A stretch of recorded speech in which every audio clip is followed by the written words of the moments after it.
Good evening, Stunthanger fans. We are live, and it is Friday, July the 12th, 2019.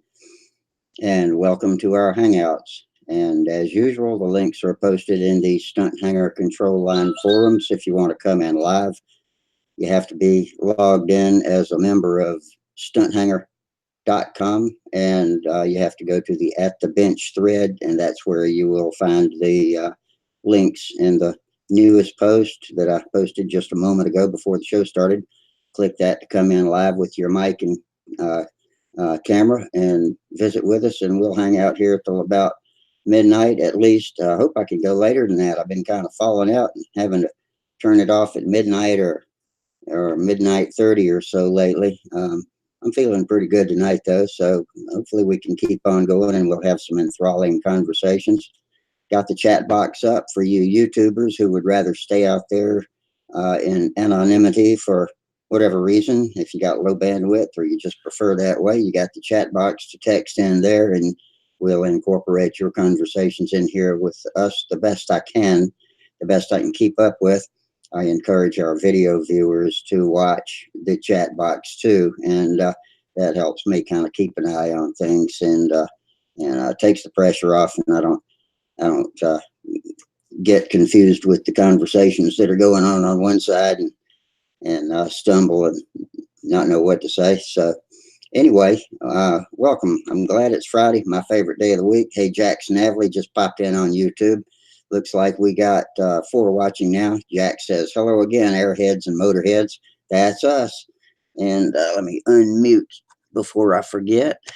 I've got the YouTube feed frozen, and remember, if you do come in here live with your microphone and camera, to stop any background YouTube feeds and tabs that you may have open so we don't get feedback and chatter going on in the background.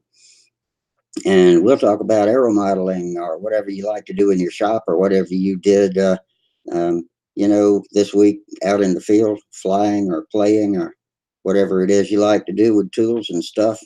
And so everybody's welcome.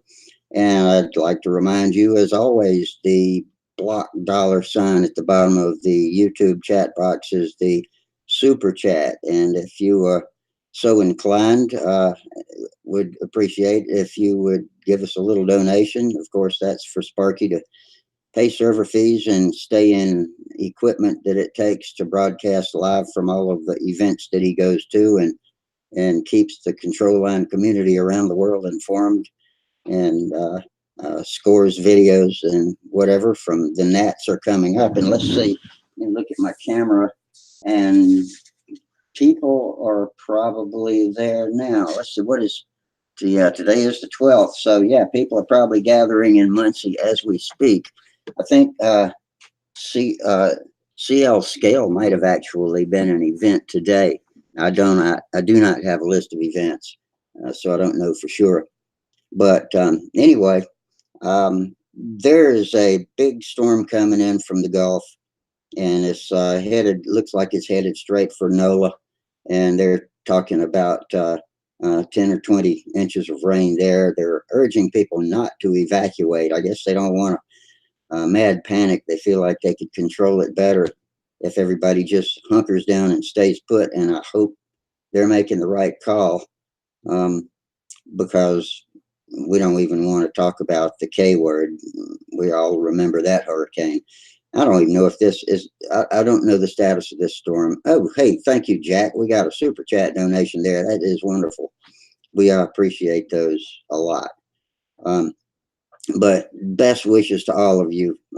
And looks like the probability cone reaches up into the American heartland and Midwest, even up as far as Illinois. I did not say Illinois. I said Illinois. Sorry about that, you Midwesterners. But anyway, best of luck to y'all. I don't know what else to say. You know, we have our times here, and I guess it's y'all's time there. So, we all help each other out the best we can. I hope y'all got all the supplies you need from the stores, and got the hatches battened and ride it out. And we'll see. It looks like it's going to be a big rain event. I don't know what the winds are like. I'm woefully underinformed. I meant to check in on it so I could talk more intelligently about it and ran out of time and didn't really look. I have been keeping up with my space news because it is Space Week on the National Geographic Channel on TV anyway. So Space Week for me because I'm a space geek from way back, and the anniversary of 50th anniversary of Apollo 11 going to the moon is coming up soon, and so they're running all of the documentaries, and there is some really interesting stuff. And I've never known as much about Neil Armstrong as I do now, because he was a close held person when it came to his thoughts and emotions, and he had ice water in his veins, but he was a really nice guy, great dad, had a fun childhood where he got into aeromodeling. His mom bought him planes at the dime store, as we called them back then, and he knew that's what he wanted to do the rest of his life. And they lived up in Ohio, where all the races went on, and so he and his friends, they all read and talked about the pilots and the planes, and that was back when aviation was really fascinating to everybody. And he went on and got a scholarship to Purdue, and then ended up having to go into the military to go to Korea, and they put him in the pilot seat, and he hadn't really planned on flying. Well, actually, he did. He had his civilian pilot license before he had his driver's license, but what he wanted to do was engineer planes, and so he had signed up for engineering in school, and that was his goal, is to contribute as much as he could to aviation technology. And he ended up liking flying so much that he wanted to combine flying with engineering, and so he ended up actually doing both. And it turned out that he was an extreme talent at it, and so the story goes on. I'm not going to tell you the whole story. It's got, if you want to watch. Uh, One interesting thing about the man himself, there is a biography about him. I guess it's an autobiography, and the guy that did it took tapes, and they made a documentary out of the tapes, which is what I watched on TV. And they had comments from his sister, wife, and best friend, and shown a lot of light into it. That's really interesting, and it's called the Armstrong tapes. I think if you're interested in that, look for that. It was on the Nat Geo channel today. It's probably on YouTube too. But it was a big week in space too. They had, let's see, the first thing I saw was I found out there was an ESA launch, an Arianespace vehicle was a Vega, and Arianespace, I believe, is the French agency of ESA. If I've got that straight, forgive me if I don't. The Vega is the name of the vehicle, and it's been a good one. It's a light lifter. It is able to lift 1,500 kilograms up to a circular orbit of 700 kilometers. So little small satellites, and it had a payload of one Earth observing satellite, military, spy satellite, and they've had like 17 flawless launches. It's never had a problem, and of course they put it on live TV for the world to see, and it lifted off beautifully. And first stage separated, second stage didn't ignite, and the most embarrassing part was that the English broadcast and telemetry stuck to the script, which he was probably told to do, because you could clearly hear in the background there was an anomaly, however you say that in French, and this was an Italian payload, the satellite, by the way. And but anyway, he kept talking like it was going fine, but it was actually falling out of the sky. So that was a big disappointment for everybody. I hate to see that. And just failed to ignite. So it's in the ocean now. They've got a bigger Ariane 5 for larger loads to what they call geostationary transfer orbit, or GTO, and that's for that's for extremely large loads to LEO, low Earth orbit, or to geostationary transfer orbit, and so that picks up where the little Vega leaves off. Anyway, let's see what else is going on. We've got Jack Snavely. We've got Gerald Wimmer. Gerald says, hello, Rusty and Hangout crew. Oh, Jack says, that makes me feel old. 50 years since all the excitement on the moon. No kidding. I was at the beach that week. We're going to be at the beach when the 20th comes along this time. And we had a horrible picture, of course, back then, black and white, and rabbit ears on the TV. Jorge Gonzalez is out there from Colombia, from Cartagena, Colombia, I believe, Colombia, South America. And he says, hello, Sparky. How are you, friends and all the group? We're fine. I'm actually Rusty, but Sparky's out. Sparky's the owner of the house. So that's okay. He'll probably be in here with us in a minute. And we're all good. I'm doing better than I have been for the past couple of shows. I was feeling a little whipped on, what was it? I guess Monday's show, and about fell asleep in the middle of the show, so figured I better sign out. And Friday wasn't all that much better. I think it was a good show, but I was just tired. But I feel a lot better now, so that's good. Carrying on now, let's see. With oh yeah, I heard there was going to be a Soyuz launch, and I always like to watch them because the big lifters, like the big Soyuz rocket that lifts the astronauts up to the station, has got the solid rocket boosters on the side of it. It's got 4 solid rocket boosters on the side, and when the Soyuz launches, it's a marvelous thing to watch. They do a much simpler system than we do. It has to do with where it's placed on the globe, and it also has to do with cost. They do everything they can to keep the cost down and simplify things we do other ways. Like whenever rockets take off, we do a roll maneuver to help orient the rocket in the right direction to travel to orbit. Well, they tilt the rocket to do the same thing, but when they get up to separation of the solid rocket boosters, they all blow off at the same time, and in perfect unison, it forms what they call, I think it's called a Korolev cross or something like that. But to watch those 4 rockets streaming out with smoke coming behind them is just incredible to watch. And then they go on and separate the rest of the rocket, and it keeps on going. And so that's cool. If you've never seen one watch, you should watch it. I was disappointed this time because it was more of a mini. They call it a Soyuz, but I guess it's really not. It's a different rocket, but it's just a single tube. It doesn't have the SRBs on the side of it. But anyway, that's my space report for the night. But I've been interested in that all week, so I thought I would share that with you.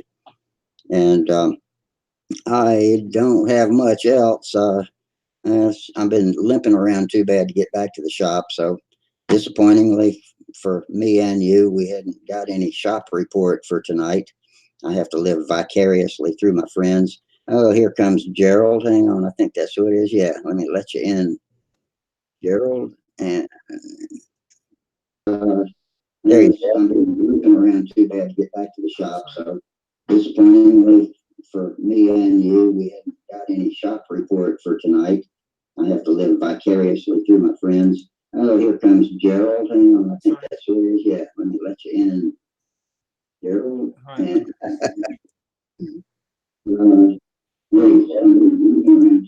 well, Gerald gets it nailed down here. Hi. You got it, Gerald? Yeah, I think I've got it all now. I've all systems go. Yep, all systems go now. Yep, all good. Okay. Yeah, not in the modeling room today. Alina got in the modeling room and started cleaning, so it's it's going to need some work before I can set up my computer there again. But Yeah, I'm just I'll Oh only yeah, be. yeah, I see. You are in the blue room. Yep, yep. We've got a couple of pictures of planes behind me, and I've just been joined by a cat. But yeah, I've boys are on school holidays right now, and they've been working on a couple of models. I thought I'd show you the models they're working on, and I'll probably have to go out and carry on the work I was doing outside. She's got lots of chores lined up for me, being a Saturday afternoon. Can't get away with sitting down for hours on Stunthangar, even though I'd love to, but maybe again on Tuesday I'll have a crack at it. But yeah, they've been working on their little phantoms. This is what a phantom looks like. That's my old, yeah. And the boys have been working on their ones. They have a little diesel motor on them. That looks like a speedy little plane. Is that made for speed, or is that just made for roundy round? It's a team race model. Okay. So they've got little diesels. We're going to use 2 PAWs. Yeah. A couple of my old PAWs. One needed a new cylinder and piston, and now that one's quite good. And the other one's a fairly loose one, but it should work well for a racing application where you want easy restarts. So they're the 2 little motors, and the boys have been sanding away, making up their models. That's sort of where they've made up, they finished their little tails with the with the cloth hinges and stuff. Yeah. But, yeah. And they built a wing with dihedral in it, I see. Yeah, they've got dihedral, and that's part of they're supposed to have dihedral to be legal for Phantom, and they've got it. Is it 2 pieces, or did they just bend it in the middle? They've got little dihedral spars, and it's cut. And they've got traditionally it was like a plywood spar, 2 plywood spar, and the kits, the Black Hawk kits, came out with balsa wood spars, and people said, "We'll change those out." So they spent a bit of time just cutting out their plywood spars. And yeah, I don't think balsa wood was the right thing for the spar. No, especially for a racer where it's gonna. You're right. Yeah, it's gonna take some pretty rough bouncing. Yeah, no, they were carving out their cowls and things, and I'm working on them yesterday, getting their engine cowlings done. But I've got to do up tanks and spinners and. Now, tell me about carving the cowls. Hold up what you just showed us for a little bit of look. Oh, they're just carving out their cowls, because what I did with one of mine was I didn't allow enough space around the engine, and it got overheated on my one. So I opened it up, and I've got nice holes on for the exhaust, so it can cool better. But I overcowled my one. I didn't allow enough exit air, so I opened it up at the back. Well, that's a lot like the cowl on my Hyper Viper. Tell me now, what did you do on the inside? Did you put epoxy in it and any fiberglass or anything like that to keep all of the goo out of the wood? I just sealed it with epoxy. The earlier one that we made, Alina's first one, we're making numbers 4 and 5 now, but the first one we made, we covered the whole thing with fiberglass, and that was excessively heavy. Yeah. So I just gave it a good coat of fiberglass, just the resin, the fiberglass resin, the epoxy resin, and the paint, and gave it another thin coat of resin at the end just to keep the fuel out. But they're traditionally they were like a trainer, but into racing. Is it a 2-seater? That's a 2-seater, or is that a 1-seater? A 1-seater. It's sort of got a bit like a P51 canopy, but my one, I lost the canopy, and so I molded a canopy, and I've got a big flaw in my mold where I molded a new canopy. Yeah. But they're an English model made by Keelcraft, and then Black Hawk in the States remanufactured them, and I think you can buy new kits for them in England again. But it's a popular event here. It's an entry-level team race event. It's not like the FAI events that are a lot more competitive. It's just a basic, easy event to fly. So Alina's flying. Is it a hollowed block? It's actually built up. It's got blocks on top and bottom, and uses another block goes underneath it, and then it has the cowl on it. But it's got formers. I was going to show you. Oh yeah. Okay. Yeah. Very simple construction. Yep. Block top and bottom, and the you're supposed to carve out and put a little hole for the canopy, and they're a lot of fun because they're easy to make. The kids have enjoyed working on them in their school holidays because they're straightforward and they see quick progress. And hopefully we'll have them sorted in a couple of weeks and they'll be able to fly them. And there are quite a few people that have built them around the little cheap basic PAW engine. The PAW is a nice cheap engine and fairly plentiful. The other ones I've got two.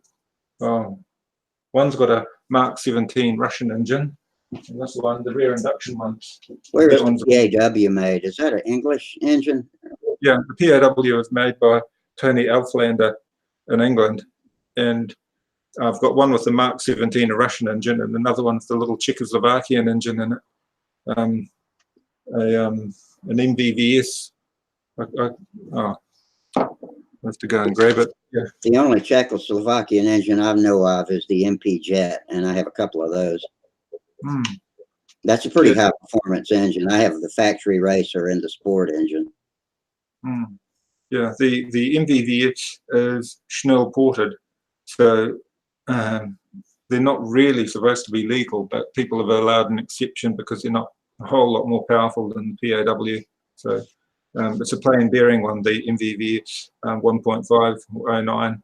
So that one's it's a tricky one to start. The one that I set up was just a bit tricky to start, but one of them's been reworked. Somebody's made a new cylinder and piston for it, and it's got a beautiful fit, nice tape.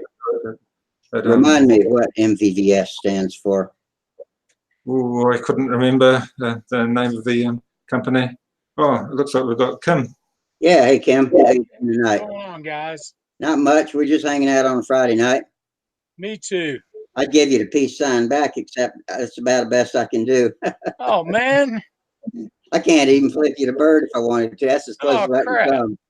Damn, Rusty. That sucks, doesn't it? Man, when a man can't flip the bird anymore, that's seriously bad. Man, I'm sorry to hear that. Doggone it.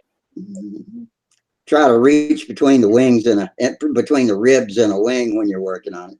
Yeah, yeah. You have to learn to use tools to supplement your fingers. Oh man. Oh. That's the least of my problems. That just makes it humorous. Well, you're sounding more chipper today, Rusty. Like I am much more. Yeah, I'm better rested and less pain today. So that's good. I was in horrible pain all for the past couple of weeks, and so that makes you fatigued. No matter how hard you try to be up, you just hard to stay up and alert. But yeah, I think I'm good for the show tonight anyway. Well, good deal.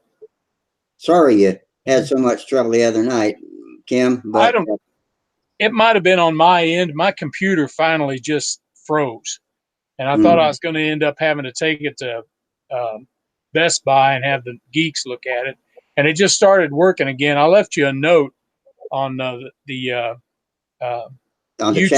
channel. Yeah, I saw it. I responded to it too. I think you were gone.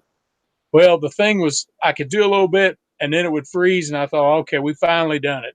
And then all of a sudden, it started acting again the next morning, acting good. So, but mysterious things. I don't know. Could be anything. Yeah, and I don't pretend to know much about these things. So, is it a desktop computer?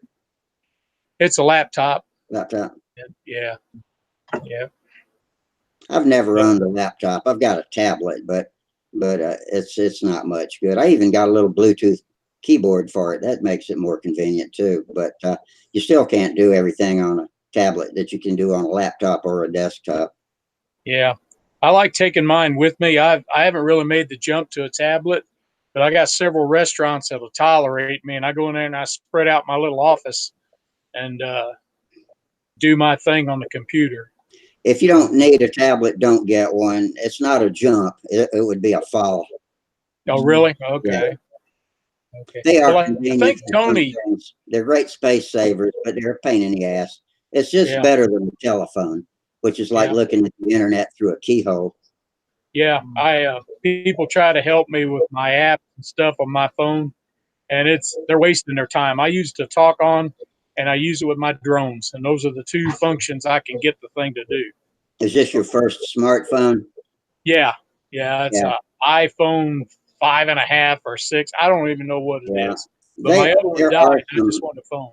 There are some pretty simple entry level phones. Me and Holly were lucky enough to get a couple of Windows phones, which are not supported anymore. They got out of the phone business, but they were very simple and were good for people who had never used one. So by the time our 2-year term with those was up and we were ready to re-up the contract, then we got some more sophisticated smartphones, and then we hit the ground running with those. And so that was a good kickoff, and everybody should be so lucky. Well, and they're great if they work for you, but some of us, I'm at my comfort level right now. And if I can continue to do what I'm doing, I'm a happy camper. Unfortunately, I'm surrounded by a bunch of good friends that are nerds, and they're bound and determined to upgrade me. And I'm kind of happy with the current version. Yeah, and they'll come and mess with your stuff to make it work better for you, and then you don't know. It's like they rearranged your drawers. Yep. Well, they try to tell you this is more efficient, and it might be for their style. But when you've been doing something the same way for 5 years, better is not actually always better. You know, there's 50 ways to do everything on a computer. So whatever works for you. Yep. Oh, let's see. Oh, Tryan's coming in. Let me let him in. And there you go. Hey, Tryan, how you doing tonight? Good. How are you guys doing? I'm good. Hey, how you doing, Trey? I'm packing up for the Nats, so. Yeah, I figured that people were hitting the road today, and I think they even had CL Scale. The only thing I've got marked on my calendar, event-wise, it was today. Yeah. I don't have an events calendar though. There's a big event in Bulgaria as well in control line, an international competition. Bunch of people from different countries over there. I think it's European Championship as well. So, oh yeah, I think you mentioned that the other night. Yeah. So it's pretty big there. I'm just was watching them on Facebook. So you're driving all the way up to Muncie? Yes. Yeah, it's about 6 hours from here. Yeah. Oh, is that all? Okay, that's not as bad as I imagined. No. What about the weather now? Where does Muncie stand in relation to the probability cone of Barry? Pretty much. I saw on Stunthangar a picture of probability where Mr. Barry is gonna reside in a near future, and it doesn't seem to reach center of Indiana. Okay. So, but I'm sure it's gonna influence some of the weather from over there. Well, okay. So Indiana is on a more western longitude than Illinois, is it not? Eastern. Oh, it's actually eastern. Oh, is it? Okay. Yeah, it's Illinois and then Indiana. They border each other for most of the border, I think. Oh, I'm embarrassed. Okay, I thought I knew my country better than that. So. Cool. What you snacking on, Kim? I got me some green grapes. I'm trying to be healthy. I got told I got to lose weight or I'm going to die. You got a grapevine out back? No, I got Walmart. Yeah, it's even better. Yeah. Oh, let's see. Sparky just posted. I got Charles' airplane ready to fly. Oh, that's good. All right. So he's heading off to the Nets as well, then I take it. I guess so. Kind of everybody's heading off to the Nats today or tomorrow or Sunday. Some of them, I guess. Even Monday. Sparky was posting just on YouTube in here on Monday night. I asked him where he was, and he said, "I'm here." I posted back, "Yeah, I had guessed that much." And he said, "Oh, that's right. He picks him up tomorrow, and they'll stop at the field." Okay. Yeah. I hope everybody has good luck and good weather. Thanks, appreciate that. I have a huge schedule set for tomorrow. I want to try some new motor prop combinations, different settings, I want to get the controls to respond to my flying style. And once I'm happy with all of those, after that I have to settle on something tomorrow, and from that point on I have to practice to build up some muscle memory, Get you get at used to the it. plane, to those settings and stuff like that. So huge day tomorrow. I think I'm gonna fly like mad. I have Fly, no doubt you'll do well. put a flight or two, and then do some changes, another flight or two, do some changes, stuff like that. That's kind of my master plan for tomorrow. I already know that I need to push the lead outs back a little bit. So, anyways, but I'm looking Yeah, forward to it. Well, yeah, hopefully, I'm looking forward to keeping up with it. I hope they have good coverage, and at least well, Sparky will probably be posting scoreboards and stuff like that, but maybe the AMA will actually be trying to help keep us posted with what's going on. We'll have to depend on Sparky for video. Mm-hmm. I see. Yeah. Um, Gerald, I want to talk to you about the take apart system. so thanks for the information you posted, or the links in Stunthangar and stuff. But Yes. So that's very good for the wings. However, I really don't like the stuff the community generally employs for the elevator. Because typically they build the elevator in one piece, then they have this removable tail, and they have this removable push rod. It's a bunch of crazy stuff going on there, right? So uh, my take on that is probably it's a whole lot easier to simply get a piece of, like, say, 1/8 inch aluminum by 3/4 of an inch wide, and use that goes like through the fuselage, right, through a slot, and obviously build the elevator in two pieces. Um, the so the thing is just to build this take apart. So all you do is just put a little screw on the bottom of the elevator on one side or on both sides, so you can slide the elevator in, just screw it from the bottom, and that's it. And with that, if you do the wing like they show over there in the elevator like this, that means all the controls are in a fuselage. You never have to remove anything, reattach anything, none of that the removable tail shenanigans, stuff like that only adds weight and complexity and craziness over there.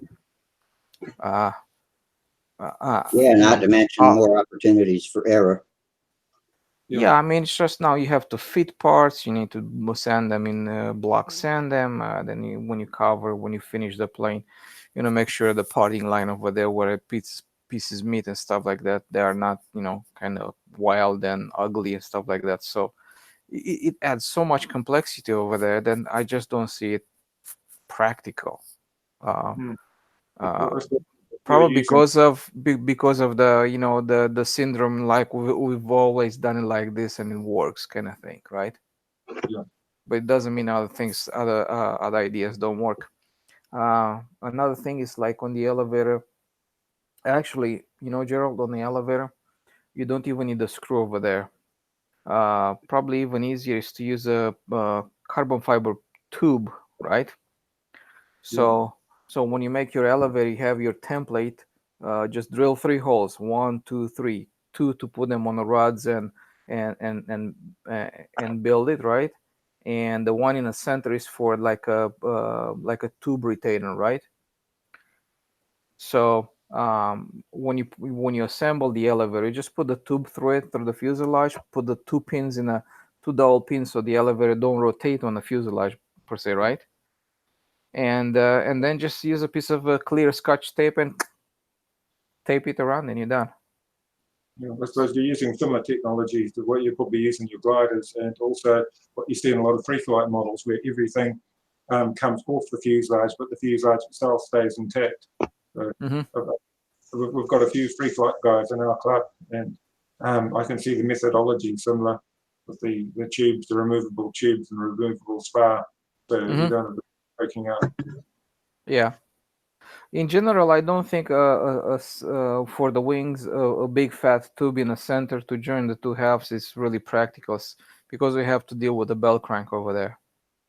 So you have to put something on top and the bottom Yeah. to lock in the to lock the spars in. So just so what I've done, that's what I've done on mine. I have a like an IKEA furniture. Did you ever see those IKEA furniture or those furniture joints? I do. I know exactly what you're talking about. Yeah. Look, twist and that. Yeah. Yeah. What half turn I think they go in. Yeah. Yeah, I know what you mean now. Yeah.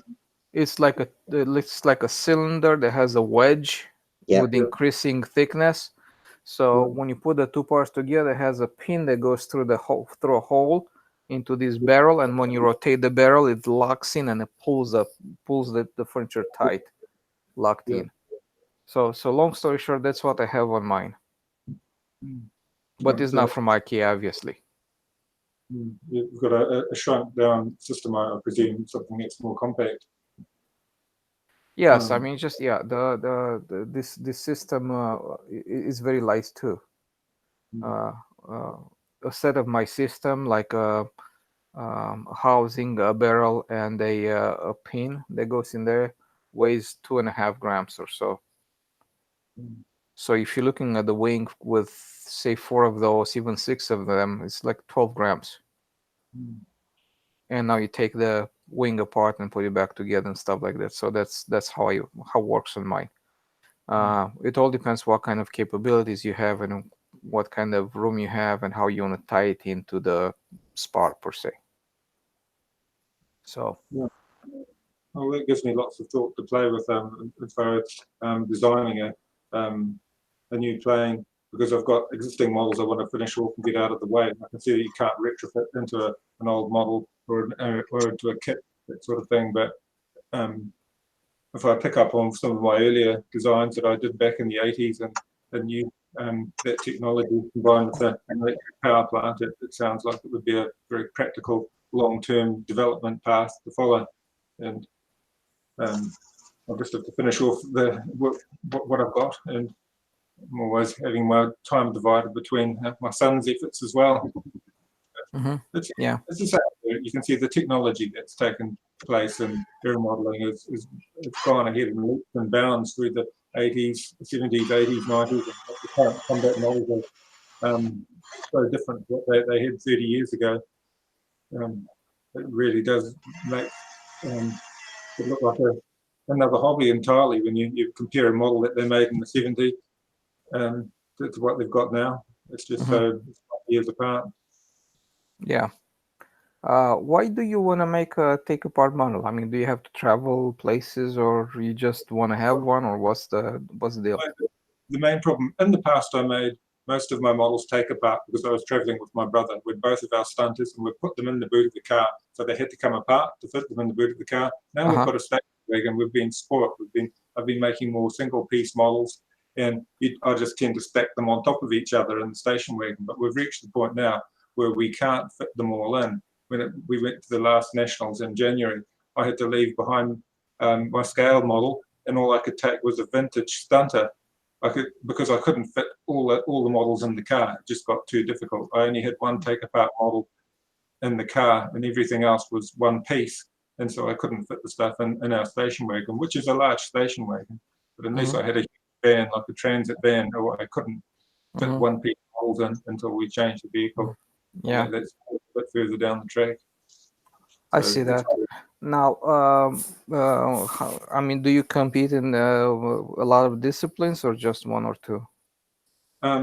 Well, normally I compete in scale and in stunt, and we've got 3 types of stunt. We've got sportsman, the F2B stunt, which would be the same as the advanced, intermediate, expert, the same pattern as F2B, but different scoring. We use the FII scoring, and then we've got vintage stunt, which has got the same schedule as the sportsman stunt. It's a more simplified schedule. So if I have to reduce it down because the boys are flying as well, then like at the last nationals, I just flew vintage stunt, so I didn't have to do many models. And then if we fly combat's easy because the models fit in. They're almost they're very compact anyway. The combat model, you can take a fair number of them, and it's the scale model probably the bigger problem. That the scale models I've had boys build all being one piece, and that's where we're just going to devise better systems so that they can come apart. It's like we've got scale models that we'd like to take, but unless we had a van, like one of them's a large de Havilland Dragon Rapide that Max was supposed to be finishing off. He was given the model and it needed work.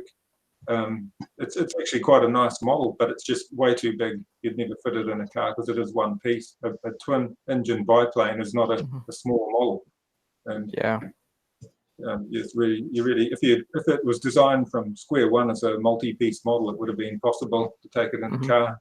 But something like that, it tends to take over. So, I see. Yeah. Well,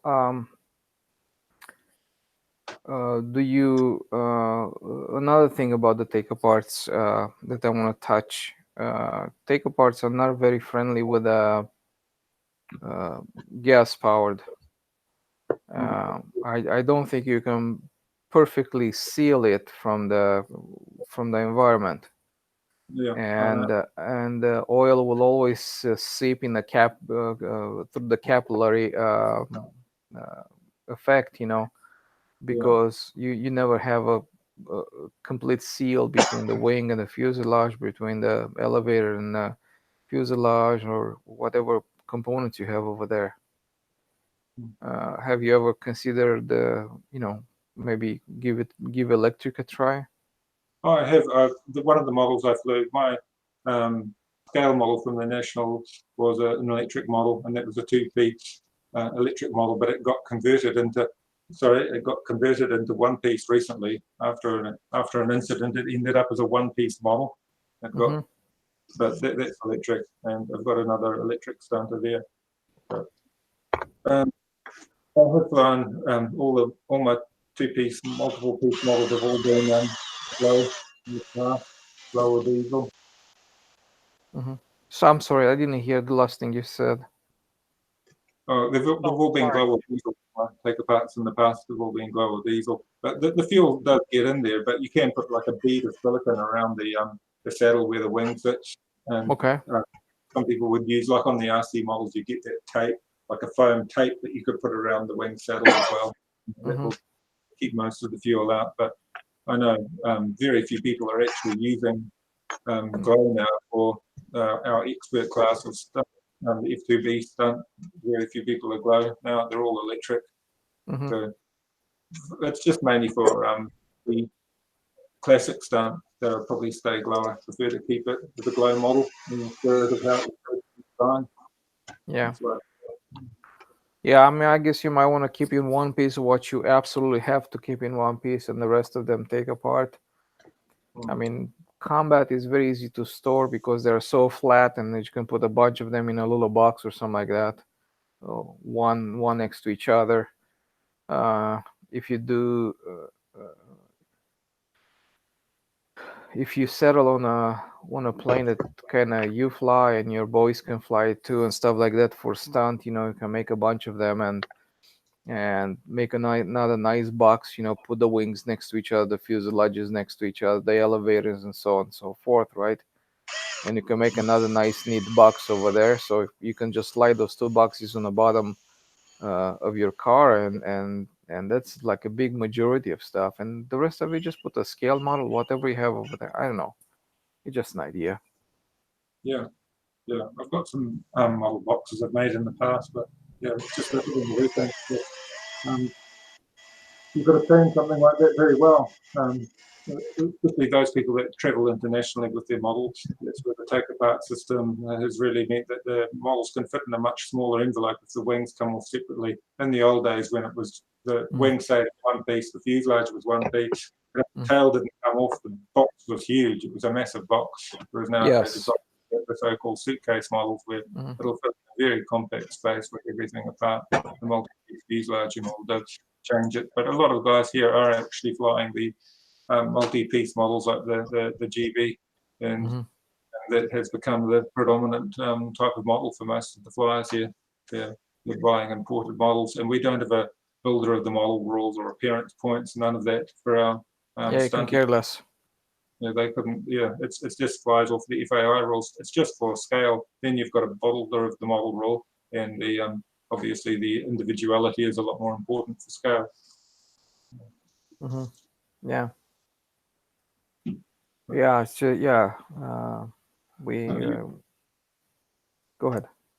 Oh, you probably find as your son, if they as they progress, the small models get bigger and bigger, and then you'll come to the same problem that I've got to, where you've got bigger and bigger models and one vehicle, and that's where it gets more complex. Yeah. Especially my wife flies as well, but she normally she doesn't fly the contest. She just flies when we're having our Sunday sports fly. Then she'll fly. She just said it's too complicated. If all four of us want to fly, you need 4 sets of models. Then it gets very space consuming. Yes. This is the part where I'm thinking maybe some kind of a standardization, so everybody kind of the same thing, and then you can either work together, make like a production line kind of thing, and because you all fly the same thing, we can interchange the parts from one plane to the next one if things happen, and you might end up with less going to the nuts. Yeah, that's a good idea. Yeah. Yeah. For my boy, I don't, it's like he's probably gonna fly the Twister for a while now. I'm gonna leave the Twister home because the something is wrong with that timer that's inside of it. Is not starting. Is not doing anything. I checked the new ESC that I put on it, and it's fine, but the timer is not working. So I'm just gonna leave it home for now. I did plan to take it with me, but so he's gonna fly the Twister. Probably after that, I'm gonna jump him up to a Vector 40 or something like that. And after the Vector 40, I mean, he's if he's still interested in stuff like that, he's gonna fly Revolutions after that. So Well, you and Sparky have both said if you've built molds, then that's you've done all you've made workers in building the molds, doing the design, and you can individualize your own models. So the groundwork's been done. You can make slightly different versions, decorate each model differently. So it makes a lot of sense to follow the same pathway. yeah, even even when I went to build this last plane, and in the last day, after I glue my hard points inside the fuselage, Mark said, he said like, let me check my wing, So he took his wing, put it on my fuselage, lock it in, perfect fit. It's just like that, and just these are completely independently built, separate at different times, and but because they come from the same mold, they're fine. And another thing that I have done was I made a fixture to lock those hard points in position perfectly. So from now on, they are truly 100% interchangeable parts. So yeah, you can, even if you follow the same paint job, or you can probably just have, for the fun of it, you change wings between two planes.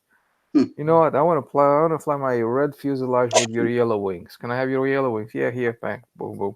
Here's my red wings. It's like, hey, it looks cool. Okay, you like it? Fine, whatever.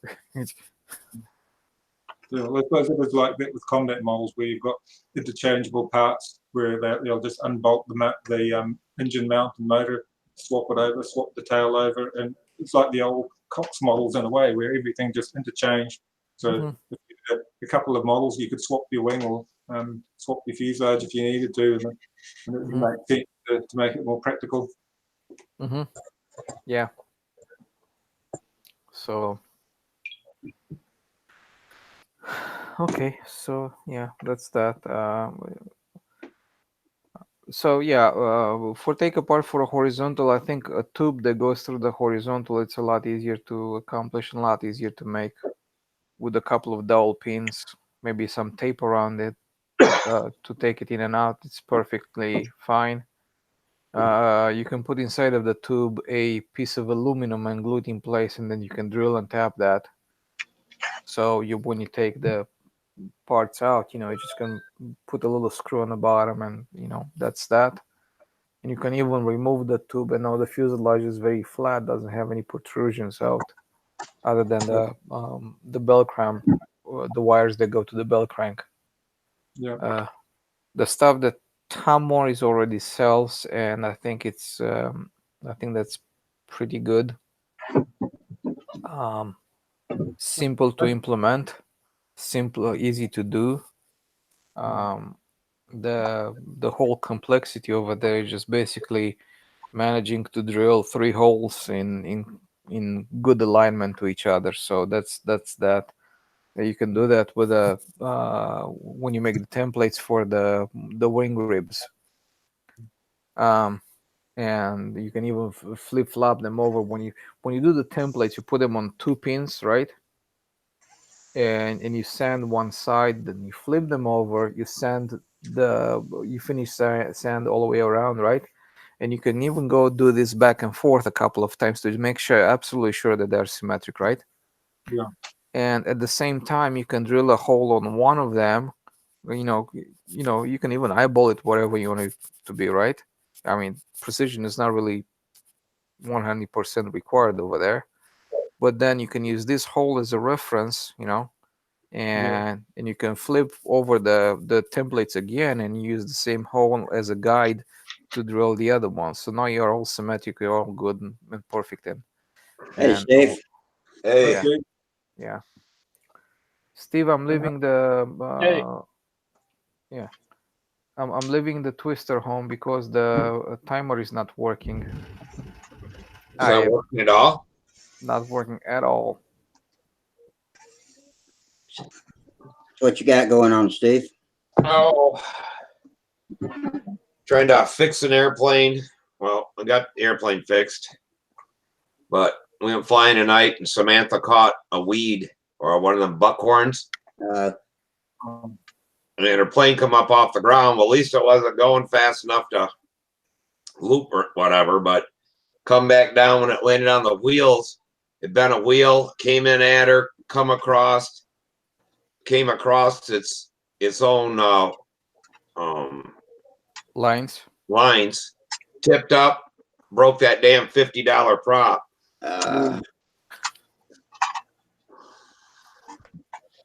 So I got John bringing a prop, but now we were trimming on it, trying some different stuff, and so I don't know. I got that other prop, that other carbon fiber prop, but it's 11. I mean, it's a 12.5, and it uses a little bit more power, so I may have to trim it down or whatever. Steve, I have an 11.53 blade from Igor. That I don't know where it is, but I can look it up and see where it is. It's Mark McKinney's prop, so you have to communicate with him after that. Yeah, John Pierce is bringing one also. You going to Muncie, Steve? Pardon me? You going to Muncie?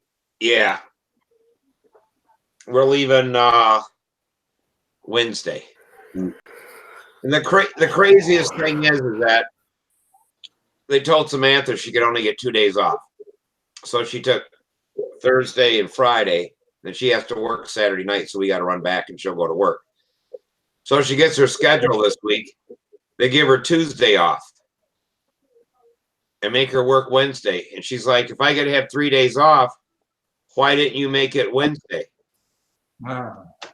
So then she could have flew in advance because we could have left Tuesday night. And it's like, oh my God, And then she couldn't get some girl didn't want to work, or she wanted to work Tuesday. She didn't want to work Wednesday or something. I don't know. So she can't find anyone to trade with her. So we're still going to be going down Wednesday night, but it's just crazy. But it is what it is. She could probably just quit the damn job and find another one when she comes That's what back. I was just thinking. Yeah. I already told her that. She likes the job a lot, but I mean, what? The guy who does the scheduling is just, He an asshole. He doesn't give a crap about her wants and needs, I guess. No, what it is that people tell him shit and he forgets, or they write it down and he loses it or something. I don't know, but he's not a good scheduler. Okay. You know, so, but the work she likes. Yeah, I try to get her to go and apply at Target, because hell, they're starting out at $13 an hour up here, and it's really close to where she lives now, and it is nice now because she still works up here 20 miles north, that she stops by when she gets out of work and stuff. I wouldn't see her as much, but I mean, she wouldn't have all that driving. But You know, sometimes you don't understand them at all, huh? yeah. Is she a manager in this store, or what's the big deal? I mean, she works at a movie theater. Okay. And she just likes running the register and doing whatever and running the movies and all that kind of stuff. So she likes it.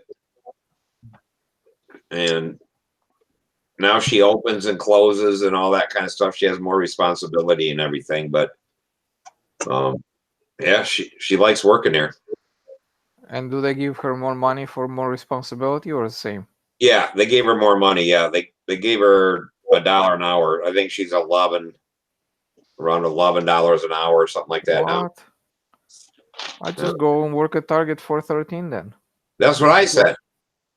But it's a job. It's a job, you know. Sometimes she worked at J.C. Penney, and then from there she went to Meijer here, a grocery store, and that kind of soured her on working at a store or whatever. Because I went there one night. She gets like she had to put up the sale signs and all these little teeny signs. Mm-hmm. Well, everybody's supposed to get 3 boxes. Well, no one else could get theirs done. So they were always pushing them off on her. Mm-hmm. And she was doing like 5.5 boxes a night.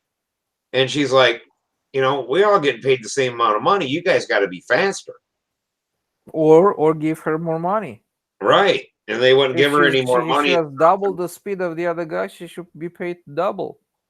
Yeah. Screw that, you know. Yeah. So it was a deal to where they promised her when she first went to work there, she applied for like the clothing stuff or whatever. They said, well, you can always move, you know, once you're here. And says, all right. So she did it. Then they gave her a 3rd shift Saturday night. And she hated that because it messed up her sleeping schedule.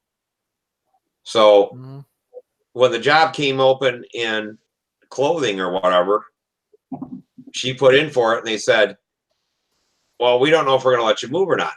Smith said, you told me I could move. So then they said, well, you can move if you can find somebody to take your spot. She goes, I got to go out on the street and find somebody to take my spot. And they said, no, you got to find somebody inside the store that'll take it. She goes, there ain't no one going to take it because of that 3rd shift. That's why everybody moves out of this department. Well, it finally came to, she went to the boss and she said, hey, here's the deal. Either you find somebody to take this place and I go to clothing, or you find somebody to take this place and I just leave. And then he's like, you're threatening me and all this kind of stuff. And she goes, I'm just telling you the way it is. I'm not working in there anymore. You told me I could move. And if you're not going to move me, then you're lying to me, and I'm not going to work for somebody who lies to me. So, hey, Kim, good. I know you've got a ton of interesting stuff. Did you ever get a folder organized to do a picture show and tell for us? I didn't think to bring that disc in here, but if you guys would feel like waiting, I'll go get it.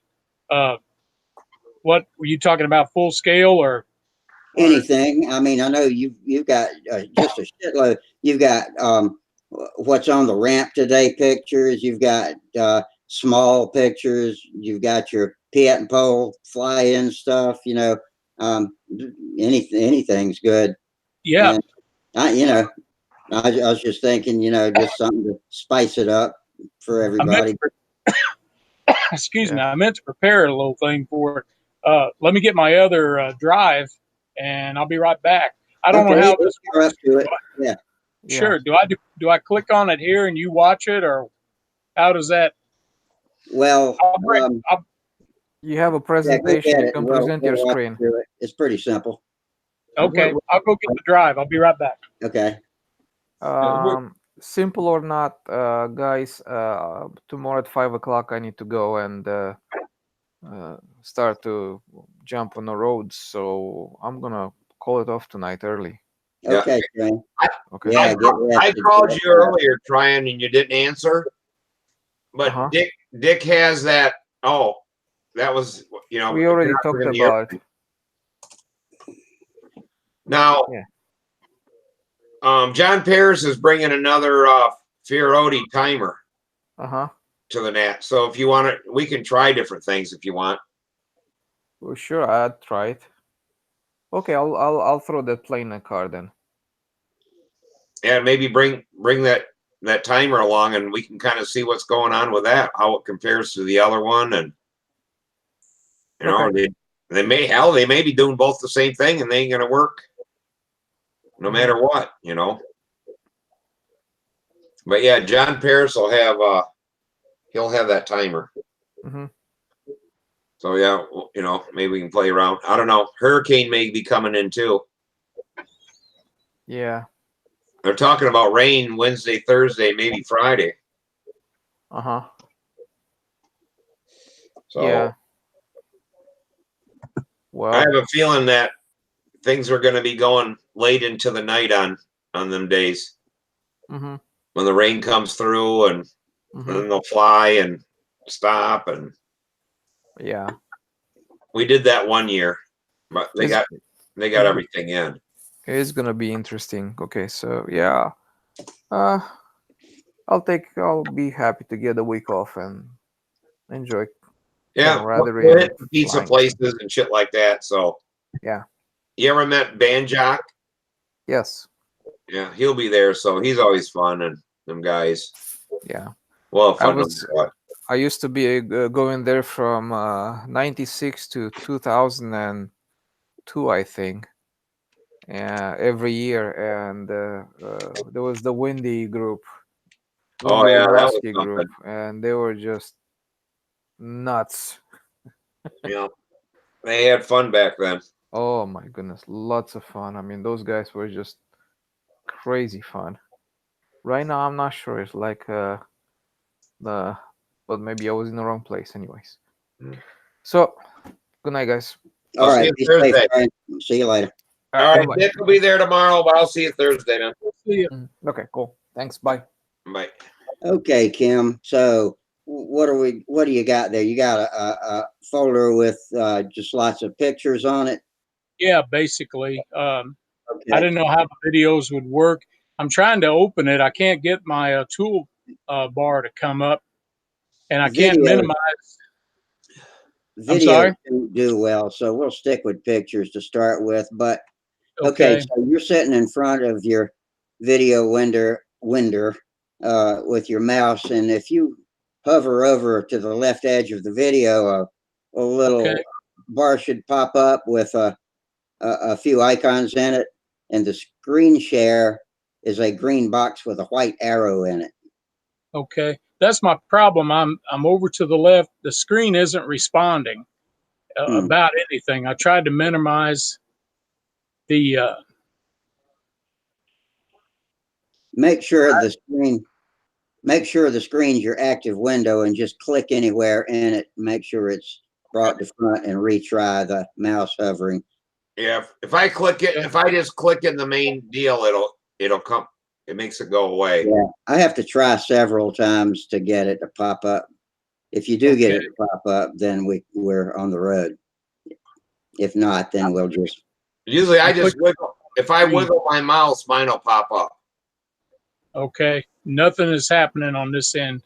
Nothing. I'm not too sure. No, it's not responding. I'm clicking and wiggling, and I was trying to minimize the screen to get my toolbar to pop up, but this is kind of what it was doing with me last week. I don't know if I've got or if it's me, I may try to let me go ahead and exit and try to get back in. Yeah, and if see. it doesn't work after that, we'll scrub the mission and move on.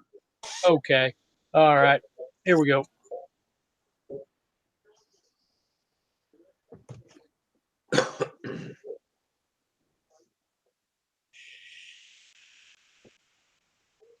Yeah, Kim worked at Cape Girardeau, Missouri airport for a long time and had a thread on Cox Engine Forum called "What's on the Ramp?" And man, they had all kinds of eclectic aircraft fly through there, and he would always run out. They'd call him at home sometimes if something interesting flew in, and he'd jump in the car with his camera and roll over to the airport and get pictures. And he'd meet the pilots, and he was fueling planes and servicing and stuff like that. And sometimes he'd get free flights, and made friends with all the pilots, and entertained all of us on Cox Engine Forums with all that. And he's got lots of other he photo documents a lot of things.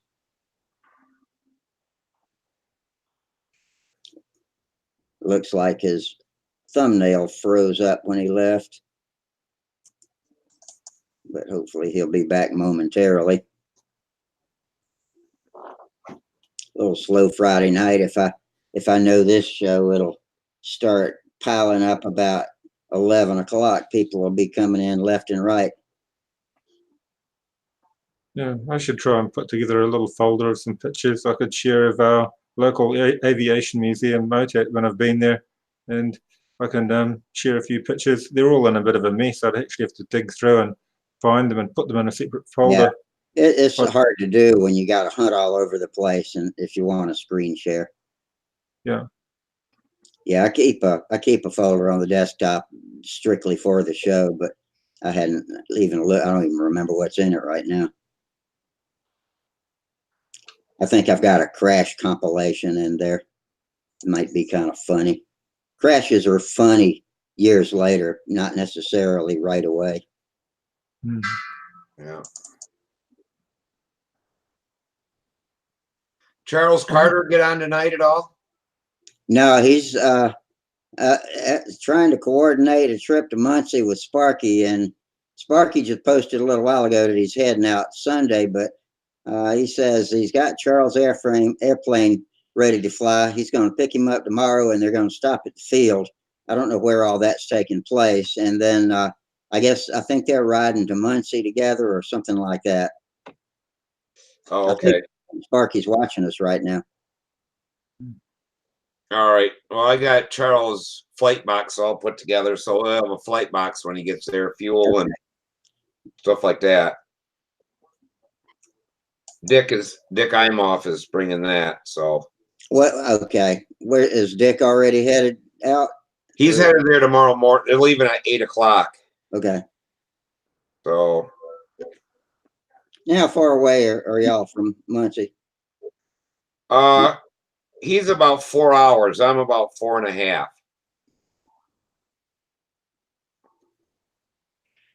By the time you stop and get gas and stuff like that, or take a leak, it takes me about 4.5. Mm-hmm.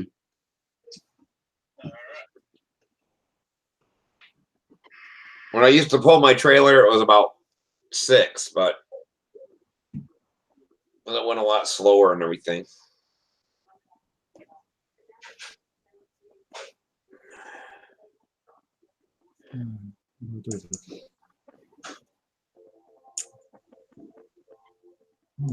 And hopefully Ken will be back in a couple of minutes. He must be doing a full reboot, which is probably a good idea. Yeah. So have you heard anything more about Google Hangouts? If they're going, if it's next week, it's all done, or I still get that message every night. I start the show and the message pops up and says it's going to go away on August 1st. oh, August 1st? Yeah. Okay. So I completely uninstalled my OBS, which is Open Broadcasting Software program, which we use to record that other video Hangout software we've got, and am trying, and I let it automatically look at my computer and pick the right settings. Let's see, we got somebody doing a screen share here. Let me click on Gerald. Oh, Gerald's got a screen share going on. I'm looking at his main folder, I think. Yeah, it's just some pictures of the local museums. It's a War Memorial Museum where they've got a, I think it's like a Mark 22 Spitfire, and they've got a Zero, a World War II Zero at a Memorial Museum. And That Zero is made out of balsa wood and tissue, I think, isn't it? Well, they pulled it all apart one time, and they managed to ding all the aluminium up on it. It was a really tidy looking plane before it got pulled apart. I think they were trying to do a sort of an archaeological dig on it to see if there are any details of the original pilot, but I can't remember where they recovered it from. Within the Philippines or somewhere. Oh, it was where I used to. Are those wings aluminum sheeted, or are they fabric sheeted? Do you know? Which aluminum? Yeah, it was solid. I was thinking they were strictly wood and silk or wood and tissue. Now that they were really a light airplane. They didn't have any armor or. Yeah. Yeah, no, it was definitely all aluminium, but like Steve said, there was very little armor protection for the pilot. The pilot wasn't seen as valuable till too late in the war when they'd lost all their experienced pilots. But that one there's a Dragon Rapide. It's the one we've got a model of hanging in our lounge. Here comes Kim.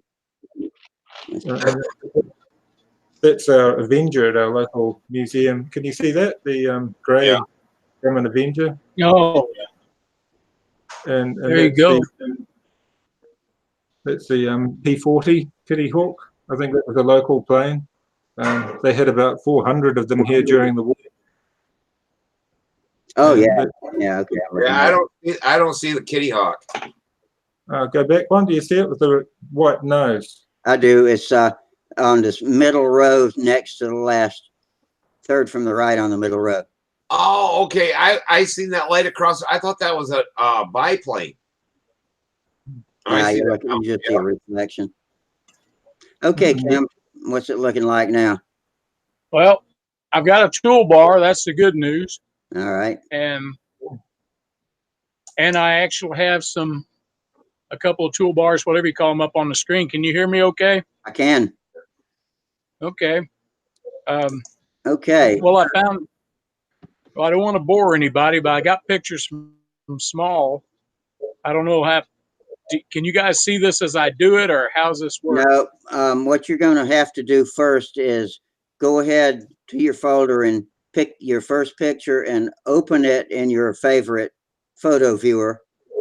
And then you're ready to screen share. So come back to the video screen and click on that green box with the arrow, and it'll give you an option to, let me see, I'm going to open my screen share. It says, and there's a tab, either your entire screen or application window. You want to pick application window, and it'll show you, you'll be able to pick your picture out of that and select it and then click share.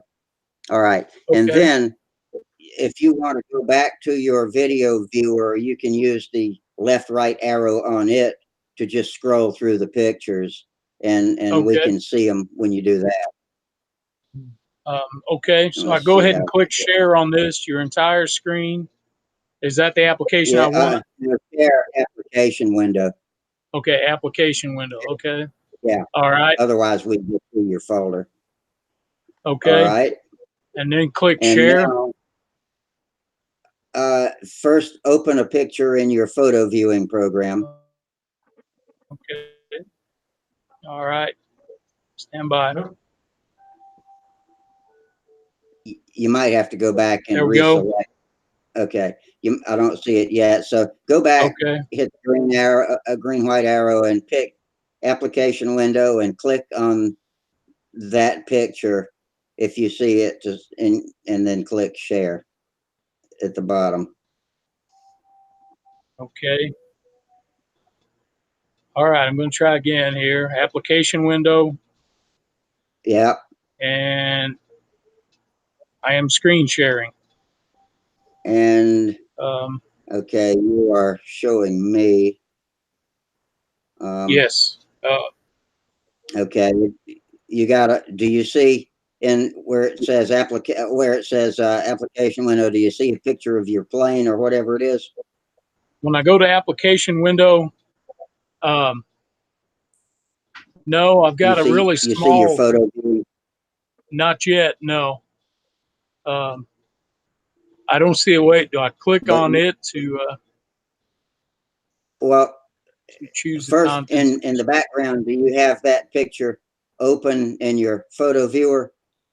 I have it open on my photo viewer, but it's not coming up in the application window. Sorry for the denseness. Okay, there we No, go. okay. Okay. All right. So So I click on it for you guys to see it. click on that, yeah. And then there's a Okay. button at the bottom left that says share. Now you've got it. Okay, let me click Okay. on you to make you big. And I think you're presented to everyone. Now you can scroll left and right and talk about your pictures. Okay. And we can see them, and we've got you highlighted, so you have the stage. Okay. Well, I still don't have a We control can to see your scroll. mouse too. Do All what? right. I said we can see your mouse too if you want to point to things and Okay. say something specific. Okay. Well, this is Tonio Curso. He's a spark plug with the small fly. He is always full of energy, and he's got this little Cessna. It's a foam RC Cessna from the 1990s and 2000. He flies the daylights out of it. It's got a muffled 049, and that's kind of his standby plane. If I could get this thing to move, I could show you pictures of him flying it, but I'm Now not sure. that photo viewer should have a left-right arrow to scroll through your It, pictures, I think. it does, but I got a Hangouts Google.com. There. Okay, here we go. Suddenly a flash of intelligence. There. Yeah, there you got go. Okay. He flies the daylights out of this thing. Of course, he flies the daylights out of everything. That's my And style. yeah, yeah. It's 2-channel. He flies it till the fuel runs out, and usually down low. And that's my lazy bee. And just in case I wasn't getting enough attention flying a lazy bee, I decided I need an air horn on it. And so I go up in the air with this thing. Well, that's it charging. But So you got I've a actually, servo that presses the horn. yeah, it's servo's right there, and it pulls on this board that gives it leverage. Let me back up, and lets out a pretty good squawk. It pulls this little board down, and I've got a video on YouTube of it. It's the small 2019. But what's really fun is to get it up high. The lazy bee will do a very flat spin. It's almost looking at a pinwheel type motion. I'll get it established in that flat spin and hit the horn, and you get this wah wah wah wah wah wah wah kind of thing as it spins to the ground. That's hilarious. There's a better picture of it. But Like I've had that on there Oh, for there you 20 go. years. Yeah. Looks like So you need floats for it. I've got floats. It's highly accessorized. When Let me I see if seen I all the water in the background, I'm like, you need floats. Yeah. Oh I yeah, love for the yeah. They were just about flooded. I went down there with my freestyle attitude with my camper and almost couldn't find a place to camp because all the lower campgrounds were flooded. And but I was able to find a place, and then they made an exception for me and let me camp on the field, which I greatly appreciated. Yeah. Well, There's the horn in action. Oh, yeah. But this is in a spin. That's the Marks Field. It's Mid Arkansas Radio Control Society, and they let us go there since everything else got rained out. And but yeah, the field eventually dried up later in the week, but we That's had gully washers that night. There's yeah. some of my special effects. So I get bored sometimes. But there's Tony and one of his high-speed electric planes. I don't know anything about them, but it goes like a bat out of hell. And Oh yeah, like I said, so it's a Horizon Voodoo. is that what that is? Yeah. Okay. I don't know. He sold it dirt cheap. He was saying he didn't want to take it back home. He's from LA and he ships his equipment out to a guy named Steve Staples. That's kind of one of the mainstays with the small fly. And this fellow named Thomas brought this, I can't remember the name, the Sky Baby. And I didn't get to see it fly. I missed it. He flies a lot of electric stuff. And that's what this was. And that's a WinMac P38, one of the guys sold. And it's extremely rare and very expensive if they're in very good shape. This one's been to war and back a few times. That's the Lightning, right? Yeah. And it's the WinMac version with both engines. They sold this as a ready to fly with a dummy engine and a live one. And this one it's kind of rare because it has two engines. Really? Which side was the dummy on? I imagine they put it on the inboard side, but I don't know. You would think. I guess you would, yeah. But no, you no? would want it on the outboard side. Well, Yeah. you want it to yaw out, so you want it on the inboard side, I guess. I guess the guys on the forum may know. They've talked about these before. Yeah. And especially over on the Cox Engine Owner Forum on Facebook. And that's a really war-bedraggled Stuka. Yeah, love it. It is. Yeah, it's seen its share of conflict. And this guy's named Ben. He's just crashed his airplane and he's fixing it. And there's me making fun of him. Good. He something with the programming of the engines. They kind of went crazy on him. And this fellow showed up. These airplanes are from Flight Test. They have a web page or a Facebook page, and they do a lot of their airplanes made out of this foam board. Yeah, I'm familiar with them. Oh yeah, okay. Well, he had several different versions, but he flew everything and flew it pretty hard. There he is with the P-51, and he had them in the air. Now there's some more. I'm getting back to Ben's airplane crash. There it was. Yeah. But he got it epoxied back together. These are kind of out of order. Yeah, he almost hit. He kind of splashed down. It was damp there, but he didn't hit the swamp. My son flew my Stuntman 23 into the ocean one time. Oh, there you go. Nothing like salt water. Yeah. But we cranked it right back up. Well, the thing is, if you got it on strings, you can haul it in, you know. Yeah. So, but this is Greg Clayton. He's with the Arkansas Sky Tigers that normally host our event. Their field was under about 5 feet of water. So the Marks Club let us come over to their field. And there's another one of, I don't think that's Tony's. I think that's another, can't keep track of who owns all of them. It's a stick. That is buddy of mine, Troy, I can't remember his name. Is TB on Cox Engine Forum. Oh, I know. Yeah, I know TB. Yeah. He's on RC groups too, I think. And that thing, it also went like a bat out of hell. There's no one for an O2O. I think he's got an 020, a TD020 on it, I believe. Yeah, I can't remember. I'm drawing a blank. Yeah, it's hard to tell without context. But that's Tony flying his airplane. He was having some pitch up problems. That's really not intentional. Is he prop hanging it? Or is it just climbing? He went vertical. It was real sensitive. It was oversensitive. I don't know if he had a radio situation or what. Oh, that's an 010. I was wrong. Yeah. And I guess it is Tony's after all. I have a tough time keeping people's There's a lot of people. There's a lot of people to keep straight. Yeah. But it's nothing that's small to see 010s and 020s flown like everyday engines. And this is a Carl Goldberg Jr. Falcon that was given to Tony by Steve.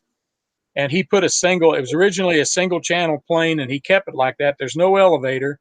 There's just a rudder. And he put a servo in it using the original pulse radio yoke to steer the airplane.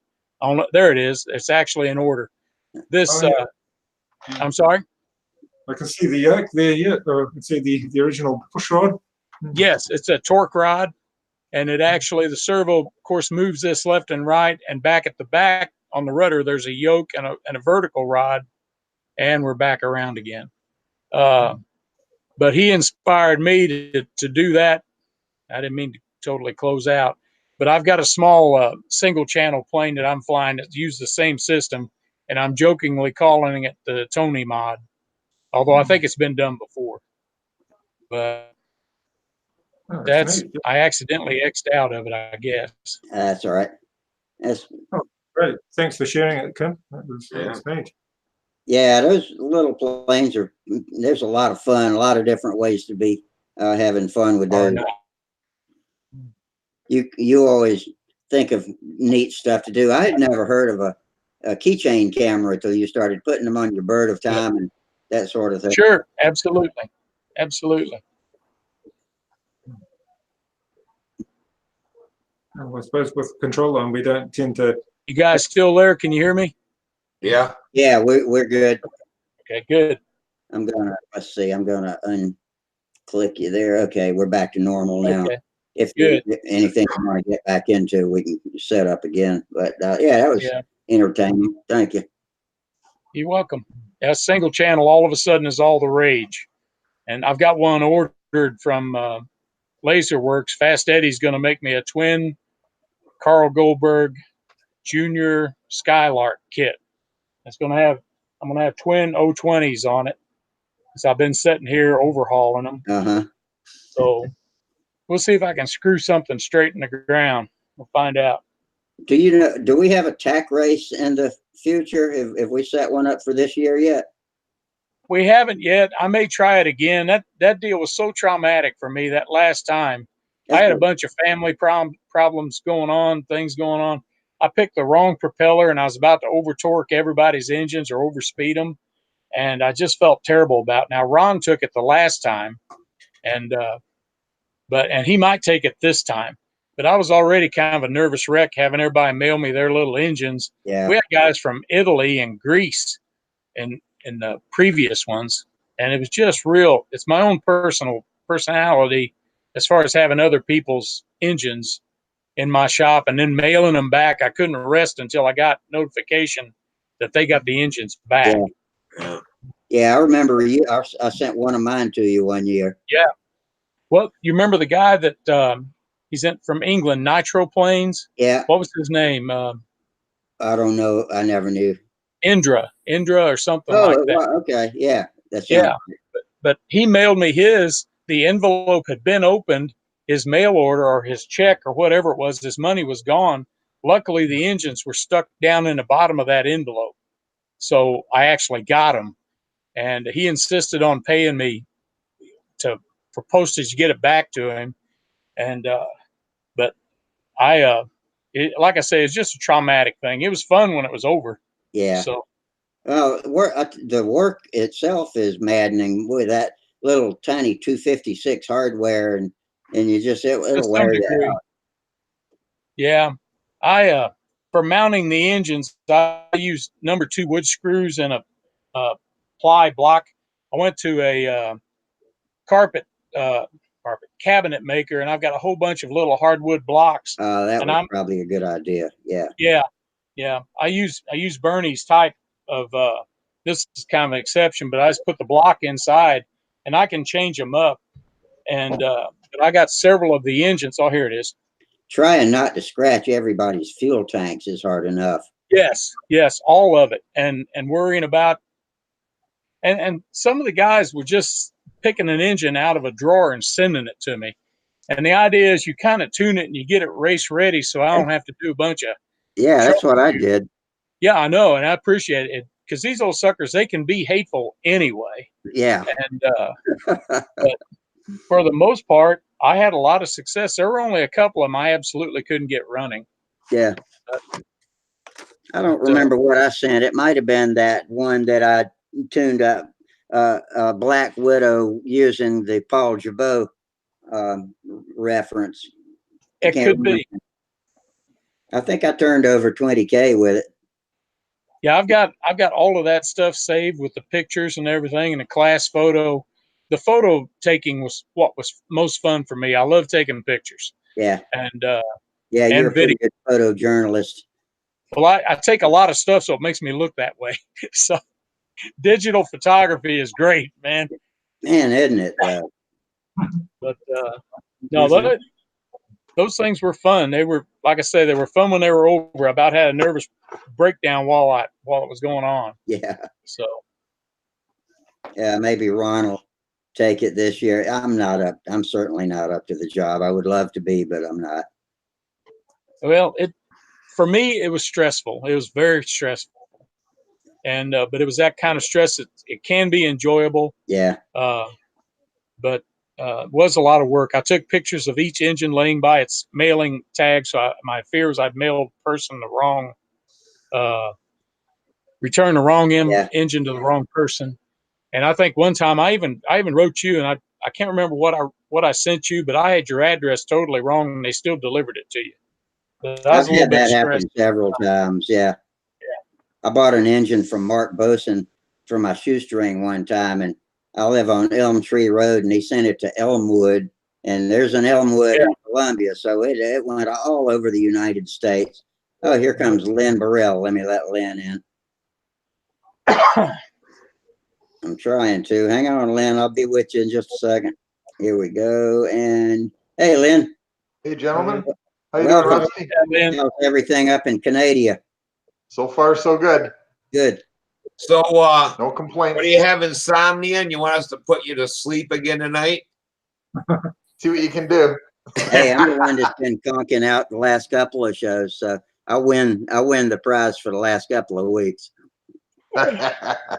We all have our moments. Are you guys gonna Did you see Kim's slideshow just a minute ago? What's that? Did you see Kim's photo presentation a minute ago? I did. I saw a little bit of it, but not all of it. That was fun. That was a small event. That's awesome. You gonna get to come see us in Muncie? No, No. can't do that one. Yeah, I maybe we'll get to the bean field this fall. Well, we'll see what's going on. Been We can getting only do what we can do, right? Been getting any stick time? Yeah, I got some flying in today. It was good. Naomi did more flying than I did, probably.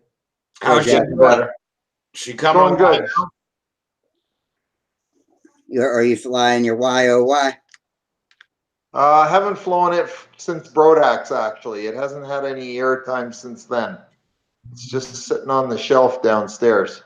So how's Naomi's flying going? She's still getting... She has good flights and she has bad ones. That's what I see. Is like sometimes it goes good and then other times she gets mixed up and frustrated and crashes. When fatigue sets in, yeah. Well, I better go. I'm cool with nature and all that, and I think the boys want to come in and have afternoon tea, and they don't want to take over the kitchen again. Probably get back on the computer. So I'll bid everybody a good night, and I'll Okay. Take it easy, man. Good to see man. you. Fair winds, tight lines. Till we see you later. Okay, thank you. Good night. Good night. Good night. Right.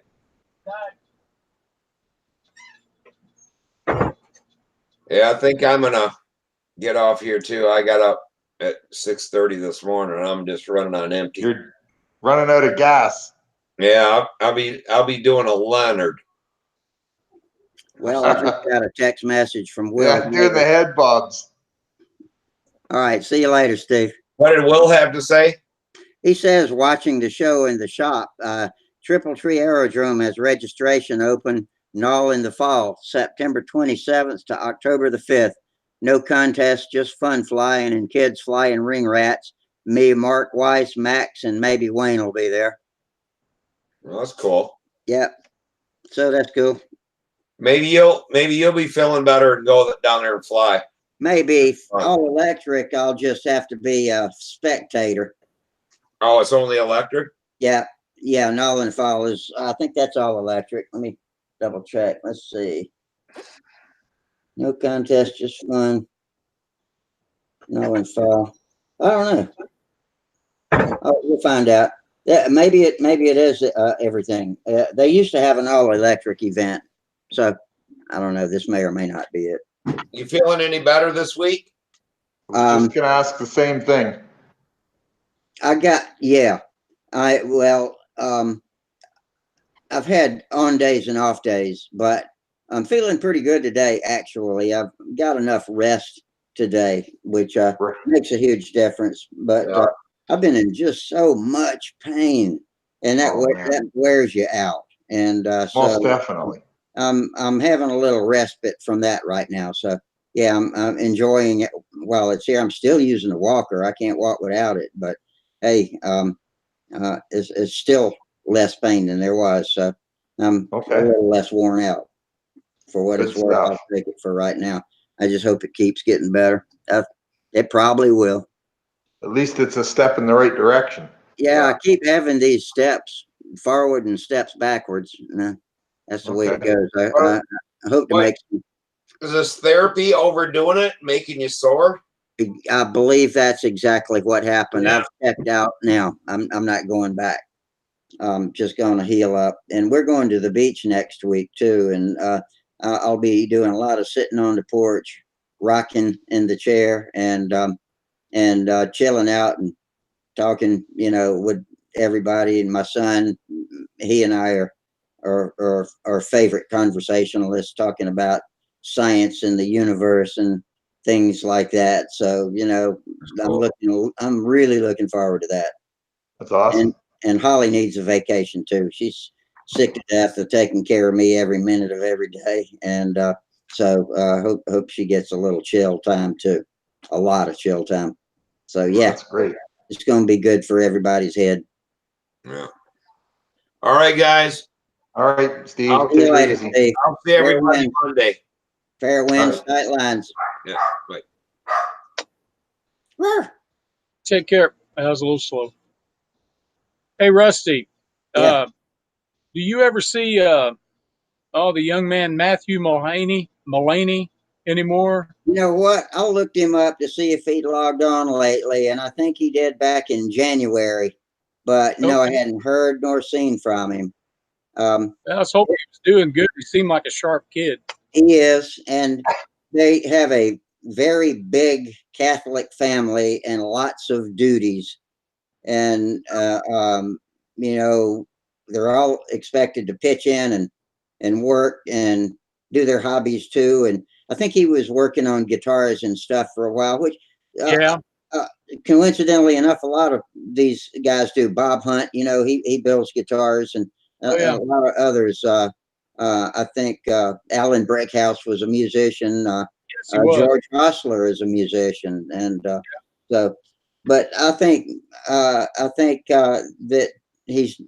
think Matt's probably doing well.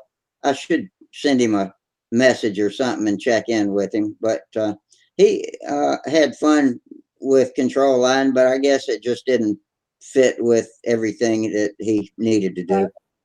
Yeah.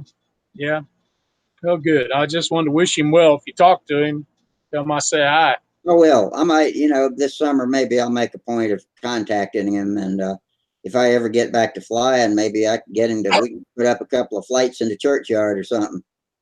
He's been out to Fort Jackson with us a couple of times. It's so weird, this internet thing. You talk to people for years. You never met them, but you talk to them and you kind of build this relationship in your brain, what you think they would be like. Yeah. And all of a sudden they'll kind of pop into your head. I mean, I don't have any memories of doing anything with him. I never met him, but suddenly I thought about you in your churchyard, and he was in the middle of it there for a while, pretty thick. And I had kind of a little flashback about a guy I never met. That's when I flew my flight streak for the first time. He was here, and his dad videoed that flight. Yeah. Awesome. You ran a streamer on that, didn't you? It's funny how people come and go in this hobby. I ran a streamer on the Little Satan and the Jumping Bean. I don't think I ever did on the flight streak. When I was learning to fly loops, I put streamers on them because it sort of tamed them a little bit. Yeah. Good idea. Yeah. I should do the same thing for Naomi. Yeah. I just used crepe paper, about 5 feet long. Okay. Plus, it looks kind of cool. It does. It makes it easier to see because trying to watch a half A plane in flight's kind of like trying to film a B. Yeah, You know? especially a combat wing. Yeah. I mean, wow. Yeah. But I We forgot. flew a baby flight Yeah, I streak did today. things. Occasionally they get caught in the prop before I took off, but usually it did help tame the plane. We flew a baby flight streak today. It flew a lot better than the baby ringmaster. A little bit bigger, a little more wing area. It actually flew more like a big airplane. That's what I always say. When I first flew that flight streak in my entire career, which had only been half A, that was the first time I felt like I was flying a real airplane. It actually glided, and I was really surprised how well it flew. It flew amazing today. It had good responsive control, a great Very glide, good, everything. very responsive. Like Naomi was doing loops much better with the flight streak than the ringmaster. Yeah. Just seemed so much smoother and able to do it, and it did it quicker. So it's hard to believe because the flight streak's got this little tiny elevator, and the ringmaster's got this barn door back there that swings 45 degrees up and down. But it flew really well though today. I was shocked. We got this baby flight streak from a friend of mine about 2-3 years ago, and it was in pieces. And it wasn't in kit form. It had already been built, but it was just in pieces. Like I had a wing, I had a tail, and I didn't have a fuselage, so I drew up a new fuselage for it, put it all together, and wow, I was shocked how well it flew. It's really a fantastic design. Yeah, really, really flew well today. So I'm encouraged about that because. What kind of engine did you have on it? Brodak 049. Okay. I had a TD051 on the one I built, and the one my friend gave me, I had a Norvell 061 on. Well, that would just go like stink. Yeah, it would. It was real fast. You can see them on the YouTube page. I got them up front on the YouTube page. Now, my feelings on the Brodak 049 is that it's not very powerful, but it's very steady running. It runs very steady, so it's good in that way. It is. It's user friendly once you get it started. Most definitely. They start good and they run good. That's all I can say. They don't have a lot of power, but for what I'm teaching Naomi, they're fine as long as it's not too windy. Yeah. Now, that's all I ask for mine. A lot of times, guys on the forum, I know they mean well, but they're saying, well, if you did this and did that, you could pull a little more RPMs out of it. So if the thing will start and keep running until the fuel's gone, I'm pretty happy with it. You know? Yeah, I agree with you. Another engine, Yeah. Yeah, for what we're doing, we don't need super amounts of power. We need super consistency and super easy to deal with after you dork it in the mud. Yeah. My main thing with half A is I wanted more flight time because I always felt like the captain turned off the fun light before I was through. And I got into bladders, and you can fly as long as you want with a bladder. You just hang it straight over to CG, and you can fly, 10 minutes if you want to. By then you're ready for it to run out of gas. But Ron Cribbs came up north. We flew at Booter Park together in St. Louis. He had his friend Mooney with him. We had a big old day.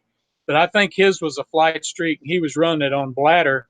And I was highly impressed with how it ran and how, of course, he'd been doing it for a while, but he was able to fuel the plane up.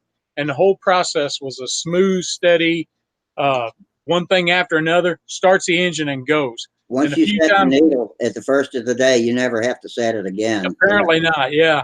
And of course I was messing with them. I didn't have anybody to show me really, but the few times I tried them, I felt like I was trying to, chase bugs on a table. I couldn't quite get my stuff together, Yeah. But Ron walked through it and got it in the air. And it's like you said, in the performance all the way through, no matter what he did with it, the engine was consistent running. Steady as a rock. Yeah. That's awesome. Yeah. Yep. We had a big time. That was great. Yeah, half A loses its fun very quickly when the engines won't run. Yeah. It just gets frustrating to the point where you're out there, you're hot, you're tired, and you can't get the motor going, and you're flipping and flipping and flipping and flipping, and it just gets mad. Wayne teases me every time I bring a half A plane out. He said, "Did you bring your Valium?" Well, the guy in the photos, Tony, I mean, he loves this half A stuff. I mean, he rolls in it. And at the several years ago at a small event, if you show up with an airplane anywhere near looks like it can run, he will try to get it running for you. And we Yeah. had a fellow show up, and he had I think it was a TD, I can't remember what, but it was not cooperating with him. And I'm standing there with my video camera. I try not to bug people with it, but I want to get the action. And I pretty much figured out it's time for me to take my camera and head on up the line a little ways, because everything the engine was doing did not make sense. And, you know, Tony knows his way around these. So I took my camera and left for a little while till I heard it fire up, and then I came back, give a boy a little room. So. Yeah, sometimes half A's will do that to you. You think you've got it all working all good, and then all of a sudden it just be nothing but a nightmare. Especially the ones with the built-on tanks. Screw those things. I never. Yep. Oh, I get so frustrated with those. Yep. The old Black Widows and Golden Bees and stuff. If you don't have everything just right in those motors, they're just a nightmare when they get old. Probably quit control line because of those things than any other. Well, it truly makes me wonder back in the day how we ever got anything in the air, because we abused them. I mean, we were kids, 14, 15 years old. I wasn't exactly a highly polished mechanic. We'd fly them with sand in them, you know, everything. Yeah.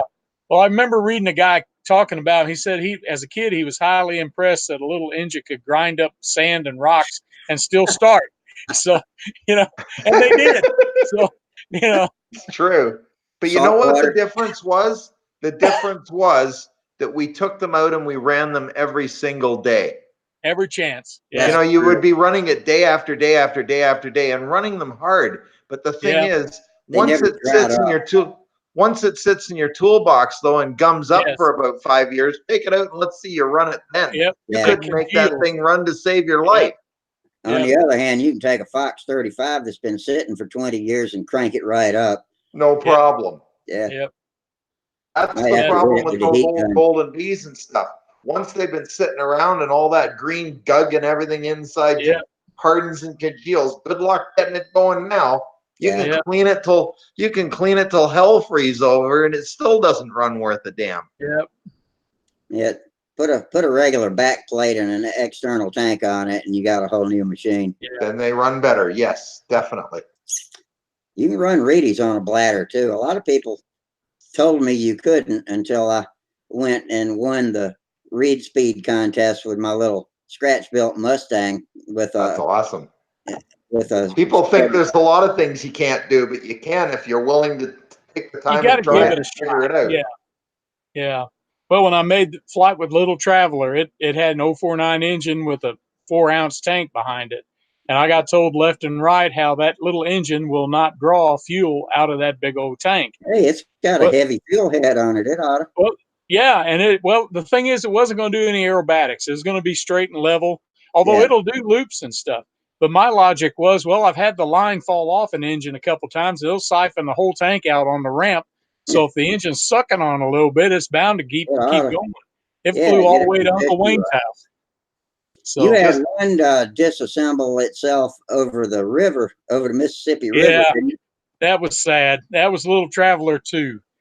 And we still raised $1,200 for St. Jude, but that was a dark day. I was following it in a helicopter. A buddy of mine has a helicopter, and I was flying it. We were going to do a 30-mile trip. I had a big old 6-ounce tank, but it was rough as a cob that day, and we had to go. He's a doctor, and between his scheduling and the helicopter maintenance and then his helicopter instruction business, we finally picked a day, and it actually had a tailwind out of the east, which is very rare. And I thought, man, that's going to be great. That's going to give me a little more buffer. But we got out over the river, and I was having trouble getting it trimmed and flying in one vehicle and trimming another vehicle in flight. It was a little bit confusing, but it wasn't too bad. You were in the back of a pickup truck? No, this was when I was in a helicopter. This is number 2, the one that went to Mississippi. I was sitting in the door, hanging out the door, this little Robinson R22. I love those. And, I'm sorry? I love those Robinson. Oh, yeah. But it had a job.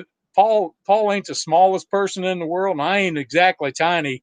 Well, the thing is, he couldn't. You would think a helicopter, well, you'd be able to adjust your speed to the airplane. He couldn't do that with us on board. He had to transition to forward flight. We kept overtaking Little Traveler. Yeah, it And would at one swing. point, at one point, I was leaning out the door looking behind. He was doing S turns. He would do an S turn out and then come back, and I'm trying to fly a Little Traveler in a straight line. Really, I'm trying not to fly it other than just trimming it and bumping the trim levers. Well, I totally lost sight of it at one point when he pitched out. He came back in, and I looked, and Little Traveler pitched over into a dive.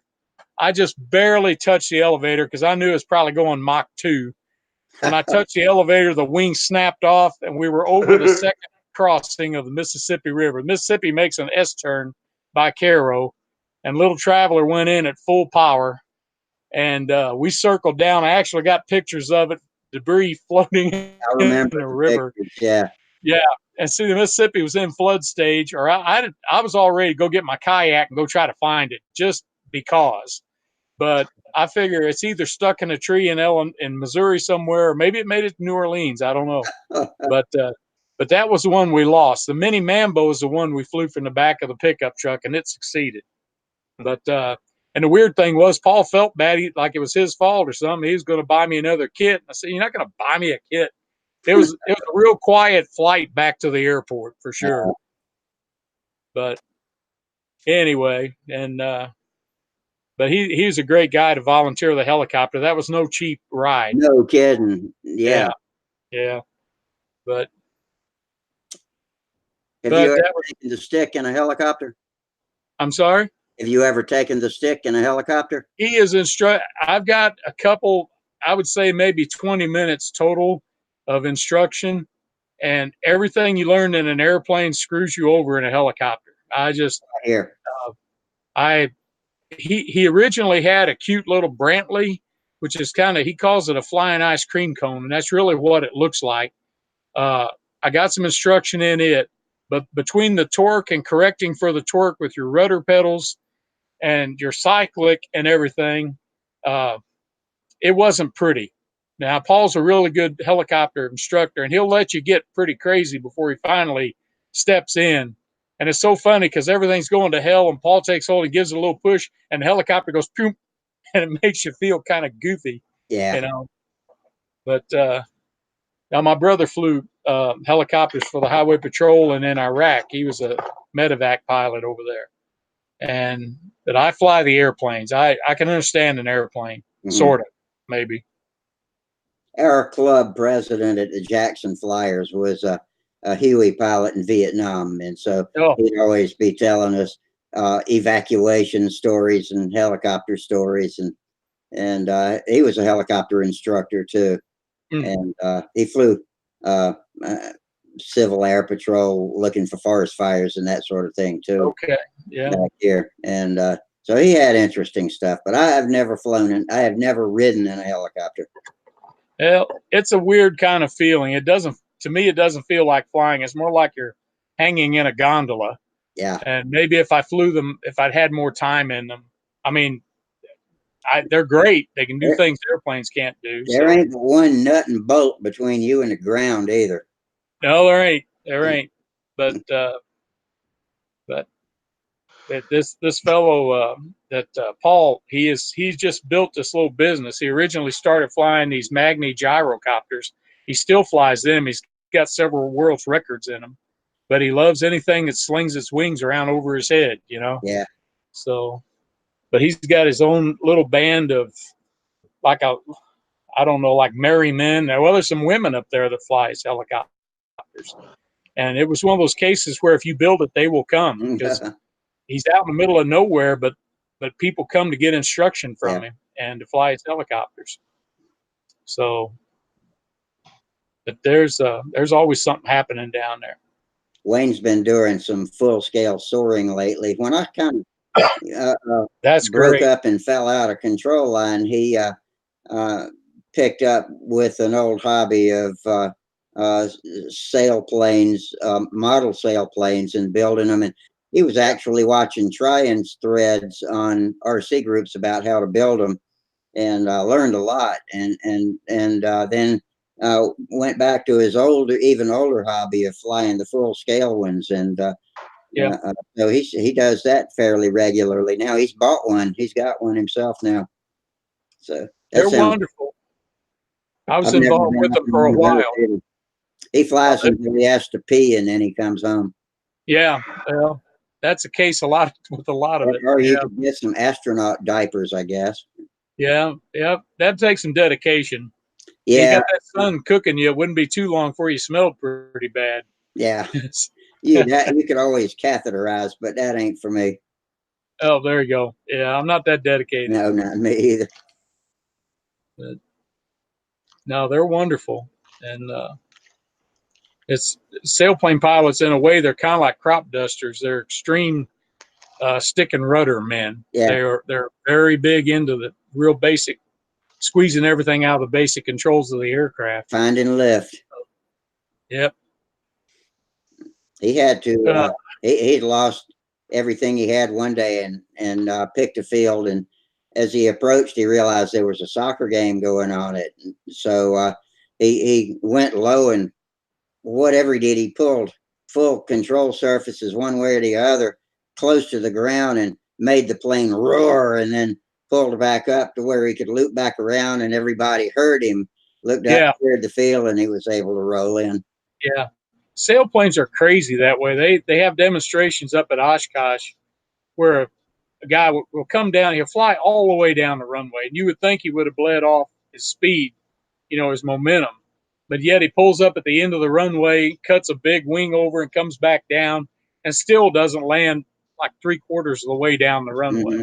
They're amazingly efficient machines. And you fly around, you look for farmers burning piles of rubbish or anything to make air go up. And you watch the birds too, I guess. Yeah.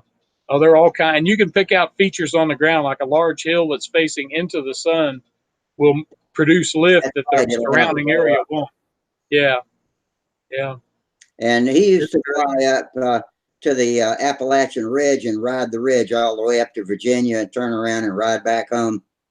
Isn't that something? I mean, it takes some nerve to do that and a little weather knowledge, I would think, because you got to bank on that wind hitting that ridge the entire time you're out there. He's taught me enough about the weather to where I really, truly believe I have won at least one contest because I knew more about what the thermals were doing during just a control line flight than my opponent did. And I adapted and my opponent didn't, and it made the difference. Yeah, you were looking at the big picture of everything. Mm-hmm. Yeah. Yeah, I could recognize the thermal coming through and understand how long it was likely to last and how to feel it out. Yeah. Yep. Well, I'll tell you guys, I'm losing it mighty fast, so I'm going to cash it in tonight. Okay, Kim. Well, thanks for coming. That was fun. I appreciate the show and tell. Now you know how to do it. And this deal on doing a contribution, is that the page that I go to before I get to where you're? That's on the YouTube watch page. There's a text chat box over there. And at the bottom, there's a little $sign underneath where you type your messages in. Okay. A little gray $sign you can click on. And that's on the YouTube page. Yeah. Yeah. Okay. Go to Stunthangar YouTube page. Right. Okay. I'll look for it. I want to throw a few bucks at y'all since it's so much fun. Yeah. Thanks, man. Yeah. As long as we're on live, that chat box is up. It is. Okay. Well, I'm going to have to wait till we get on again so I can get some money in the account. Okay. But I will do it. Yeah. Thanks, man. You bet. You guys take care. Tight lines and do something fun this weekend and come back and tell us about it next week. Okay. If I don't, I'll make something up. How's that? Yeah, that sounds good. All right. See you later, man. You guys. Good night. Gee, Rusty, it looks like it's just you and me left. Me and you were the diehards tonight. Yeah, I've never seen that happen before. Have you? I just happened to bring up something and I thought I'd show it to you. This is a half-A Canadian mouse racer. Oh, cool. With a reed valve engine. And back in the 80s, we used to run these at our nationals. We used to fly mouse race. And they were amazing. And all you do basically is take a reed valve engine and modify it and run about 50% nitro in it. And they go like stink. Couldn't believe how fast they used to go. We used to use about a 3¼ inch prop on it, or 3.5 inch prop, and high compression head, 50% nitro, and then take the needle valve, the original Cox needle valve. And what we used to do is take the little spring out, like the holder for holding the needle valve, and put a piece of fuel tubing underneath it. And that would give it a little better seal. That's always good to do on those, yeah. And I'll tell you, they used to just go like crazy. I was shocked how fast they would go with 50% nitro, a 3.5 inch prop. Yeah, when I first, the way you were holding it, when I first saw that bent needle at the top, I thought that was a diesel, but it was no, it's just a modified needle valve. This one. Yeah. But yeah, they really go good. I was shocked. They don't run much good for stunt, but boy, if you get a new one, they sure run good for racing. I was shocked how fast they go, especially if you put a high compression head on it. Yeah. And we used to do all kinds of crazy stuff, like even take the little copper washer, take that out because that lowers the head a little more. Yeah. And then tighten it on real tight. And oh man, yeah, the head will stay tight. Just go like stink. It was wild. But you know, anyway, Merlin heads with the drop-in plugs like Bernie sells at coxengines.ca. Well, he doesn't anymore because they're not making them anymore. But right. They had the like the Norvell heads, and those are real high compression. Yeah. In fact, you have to start with about 5 washers under them to bring it down to where it's used. That's right. Yeah, the Cox engines now, I mean, anybody who's running them, unless you can get a hold of a new one, you're trying to run some really old stuff, and they're so frustrating because most of them have been around for 20, 30 years. It's pretty hard to get them to run well. I mean, the TDs and the medallions and stuff seem to run pretty good, but the old reed valve ones, yeah, they're cantankerous. Unless you can get new parts for them, they're pretty cantankerous to try and keep them running.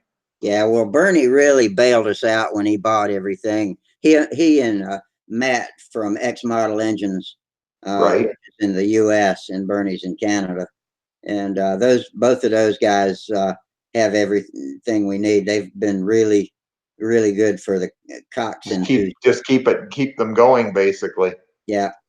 But the problem is because they're not being made anymore, the stuff's getting less and less and harder to find, and you know, there's not very many of them out there. Yeah. There's lots of them out there, but there's not getting any more. There's no new ones heading to the market. No, there's not.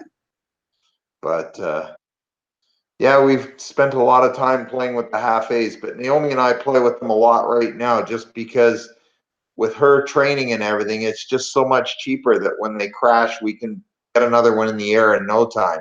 Yeah, and you can glue the nose back on a half A and still for sure. Where you I've got a baby more care with the big one. Like our baby Ringmaster's probably got 1,000 flights on it or close to it. It's been broken so many times. I think half the airplane's epoxy. My Stuntman 23 broke so many times. I finally just eliminated most of the rear fuselage and mounted the stab an inch behind the main wing. Exactly. And it suddenly turned into the most dazzling looping stunter I ever had with you could ever imagine. Wing. That's amazing. And it's true because they work even better if you take all that weight off and you know, get a decent wide elevator and not too far back, and it just changes it right up. But anyway. I got a box of wood to build 3 Stuntman 23s from SIG, and I bought the 1/4-inch airfoil that I was going to glue back to back, so I had a symmetrical airfoil for them. That's right. A 1/2 inch. And I never have gotten around to doing it, but I bet that would fly pretty good. Stuntman 23s were always a pretty good airplane. They were really good, yeah. For what they were, they flew amazing. I enjoyed mine, and my self-built one was going to be a little bit simpler design, a few little less piecey parts to put on. Yeah, you don't need all those parts. I mean, the kit was very actually complicated because there were so many extra parts that you really didn't need. I think they did that just to make the kit builder feel like he had done something. Yeah, like, I mean, remember all the parts that used to be in the nose of that thing? It was like this ridiculous amount of wood. Yeah, you don't need all that stuff. Well, like there was so many laminations and little parts and pieces to it, and I used to think, why the heck am I doing that? I'm not going to all that trouble. I can make this a lot easier than that. Yeah, I didn't know better when I first built mine, so I just None of us did. Yeah. We all built them. So it said 049 to 09. I can't imagine flying one with a 09, but I've got an 09. I had two. I gave one to Steve. So if I Okay. ever do build one of those, I'm going to try it with a 09. I better go a hell of a lot faster. No shit. I personally think that's too much. Too much weight. I think you're probably right. You'll probably be flying it on 52-foot lines and holding on Yeah. for dear life. Too much weight and too much engine. Yeah. But, I mean, I guess back in the day, everybody flew what they had. Whatever you got, that's what you're going to make work, I mean, there were some of the airplanes that used to say 020 to 049. Well, an 020 probably wouldn't pull those very well, some of them. No. But if you had one, that's what you made do with. I found back in the 70s and 80s when I was flying, everybody, we all made do with what you had. Yeah, and one way or another, it all took to the air and flew. Yeah, somehow or another. I mean, I remember mounting an 049 with a piece of plywood inside a cardboard paper towel tube for a fuselage and making wings out of cardboard. And by God, it flew. It didn't last very long, but it flew. Yeah. I mean, it's surprising what you can make fly if you need to and you don't have any money as a kid. What You about figure, the well, cardboard tube? Did you epoxy it or anything? Fuel proof it? oh no, I didn't have. That's why I say it didn't last very long. But it was good enough for a day. You could get a half a day out of it or whatever Yeah, before it right. got all fuel soaked.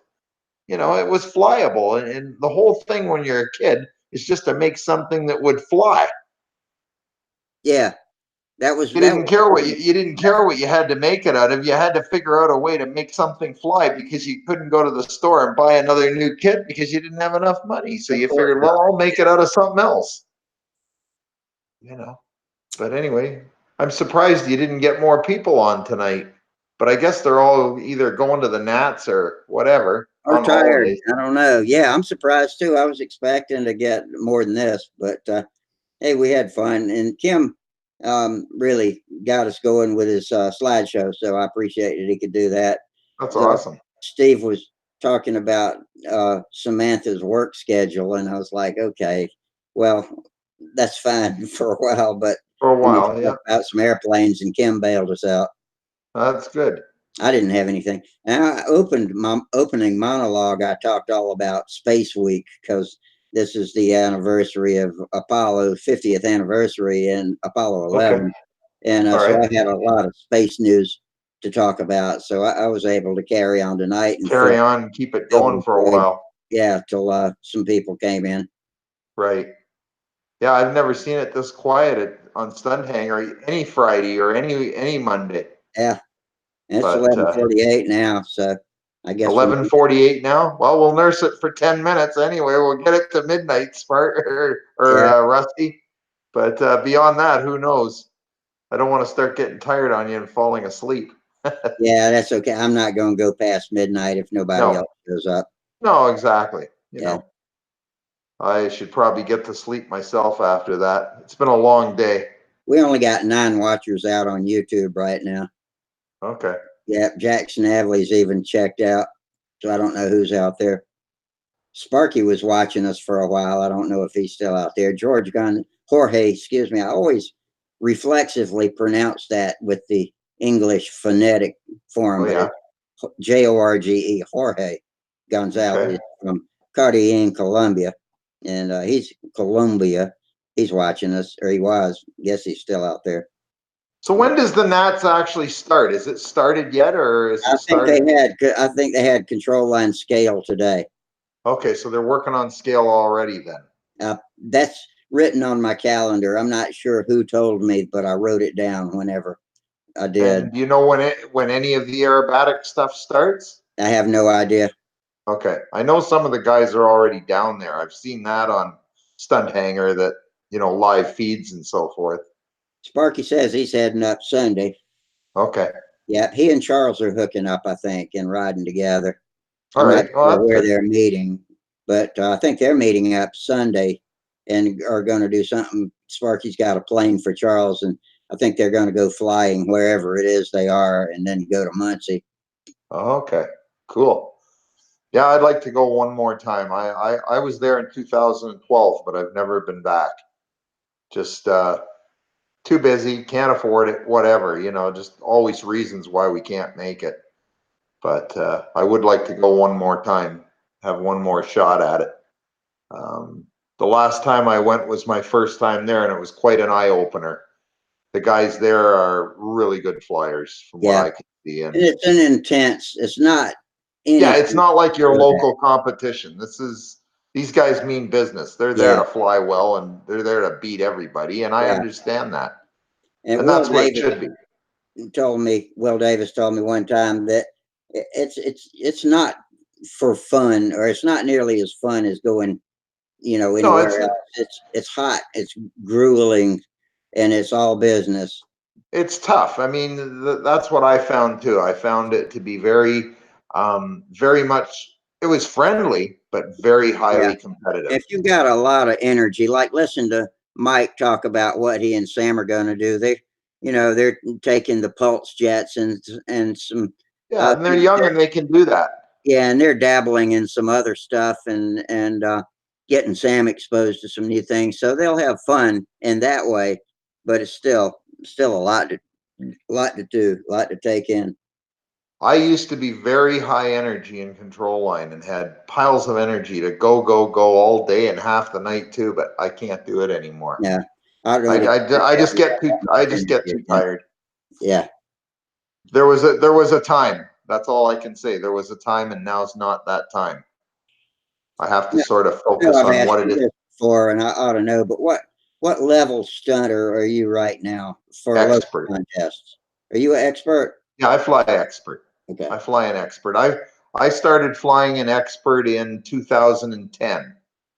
I won I won advanced at Brodax in 2009, and then I went straight to expert after that. I never dabbled in it or anything like that. I just went straight from advanced to expert. Yeah.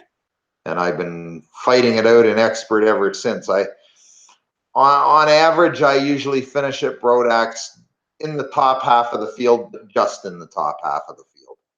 Like I'm usually anywhere from, on average, I'd say from 9th to 13th, somewhere in around there always.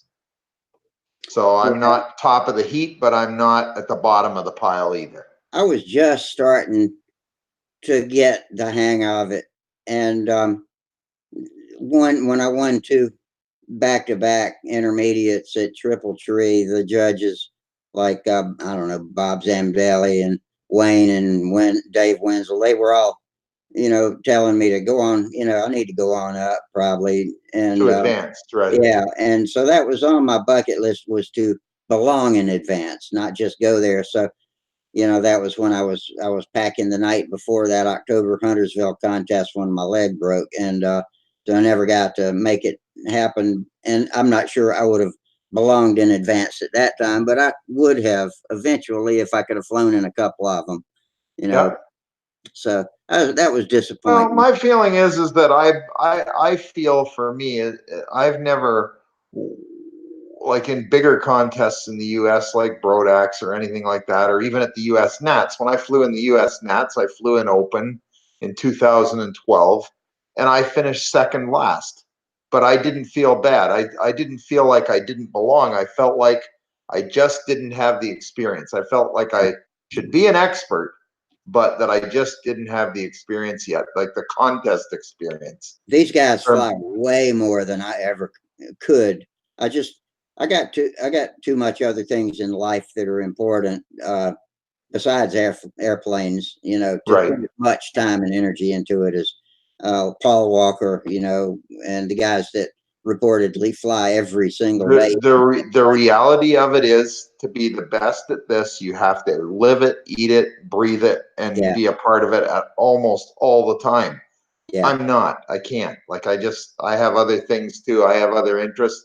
And even when I do get really hot on it, which I do, sometimes I get very hot on control line and aerobatics and the whole thing. I tend to wander sometimes. Like I'll do it for a week or 3 or even a month or 2, and then all of a sudden I'm into something else for a while. Yeah. Because I just can't keep that focus long enough. Mm-hmm. And so like I'll get into my home renovations or get into some other project, and the model airplanes just kind of goes by the wayside for a few weeks or a month. My buddy Wayne's got more hobbies than any man I've ever met, and he's good at all of them. Well, that's good if you can do it. I can't juggle it. I find control line is my main hobby, and then I also dabble in home renovations and stuff like that. Yeah. Stuff that Naomi and I do together, like the home reno stuff and working around the house and stuff like that. We like doing that. But when I do that sort of thing, I know that it takes away from my control line focus. Control line kind of goes away from time to time. And knowing that I'm that way makes me know that, hey, I'm never going to be the head of the pack in control line. And I'm okay with that. Yeah, I'd rather be good at a bunch of things than the best at any one. Most definitely. And I've made the team 2 or 3 times now to go to the World Championships for Canada in stunt. But I've never gone. I've never put out the money and said, yeah I'm going to make the effort to spend the $5,000 or $6,000 and go. No, I've never done it, and I probably never will do it because it's just not that high a priority to me. Yeah. I mean, I love it. I love control line, but there's a certain level where I go, nah, I'm not going to go that far with it. I'm a sport flyer at heart. I don't try hard enough when I practice. I just have fun. I fly a couple of flights and sit around and talk and then go home, you know. I'm like that sometimes, but I have been known to be very competitive and try very hard competition-wise, but I don't seem to hold it as well as some people. Yeah. Like when it's contest time, I get the eye of the tiger. I get in the zone. That's what it is, the eye of the tiger. And I can sometimes go a whole season with it, where I'm very focused and I try very hard to do very well in control line. And then the next year, it's almost like I really don't care. It's like whatever. You know, like so I come and go. Like I'm up and down on it all the time, and that's okay. I'm happy with that. I'm not frustrated with it or anything. As long as I'm enjoying it, I'll always want to do it. If I get to the point where it's so competitive that I don't enjoy it anymore, then I no longer am going to want to do it. Yeah. I mean, I understand the guys who are really competitive and working very, very hard to be at the top of their game in control line aerobatics. I fully understand that. I've played enough of it to know where I can say, yeah, I know what that's like. But to say that I'm going to be like that and work that hard at it for a number of years to come, I can't see it. I don't see that I have that. But anyway, to each his own, I guess, you know. Yeah. But anyway, I guess we're getting to the midnight hour there, Rusty. Yeah, it's about time for our wrap, I guess. Yeah, I think I'm ready to call it a night. I think I'll head for the sheets and hopefully I'll be up for it Monday night, and I'm glad I felt good tonight. Well, I'm glad you're feeling better tonight. That's I know you weren't feeling too good on Monday night. No, Monday or last Friday. And that's right. Yeah, so I'm okay today. And it makes it hard when you're not feeling good, and it's like everybody else on here having a great time, and you're just trying to get to the end of it. Trying to get through it, yeah. No, it's no fun doing it. Y'all carry the show pretty well when I can't. Well, we try to do our best. We get babbling on about all kinds of stuff, and I know sometimes it even seems like we get in arguments over stuff. Yeah, sometimes I have to step in and kick off another tangent, but hey, that's what I'm here for. We've seen that happen a couple of times, Rusty, where guys get just a little too far, just a little too hot under the collar. Yeah. Okay, Lynn. All right. Appreciate you coming Rusty, in. Rusty, it's been good. All right. Later. We'll talk to you next time. And we'll see you Monday. Yeah, you have a great weekend, eh? All right. Fun. Good night. Signing off. Bye now. Bye.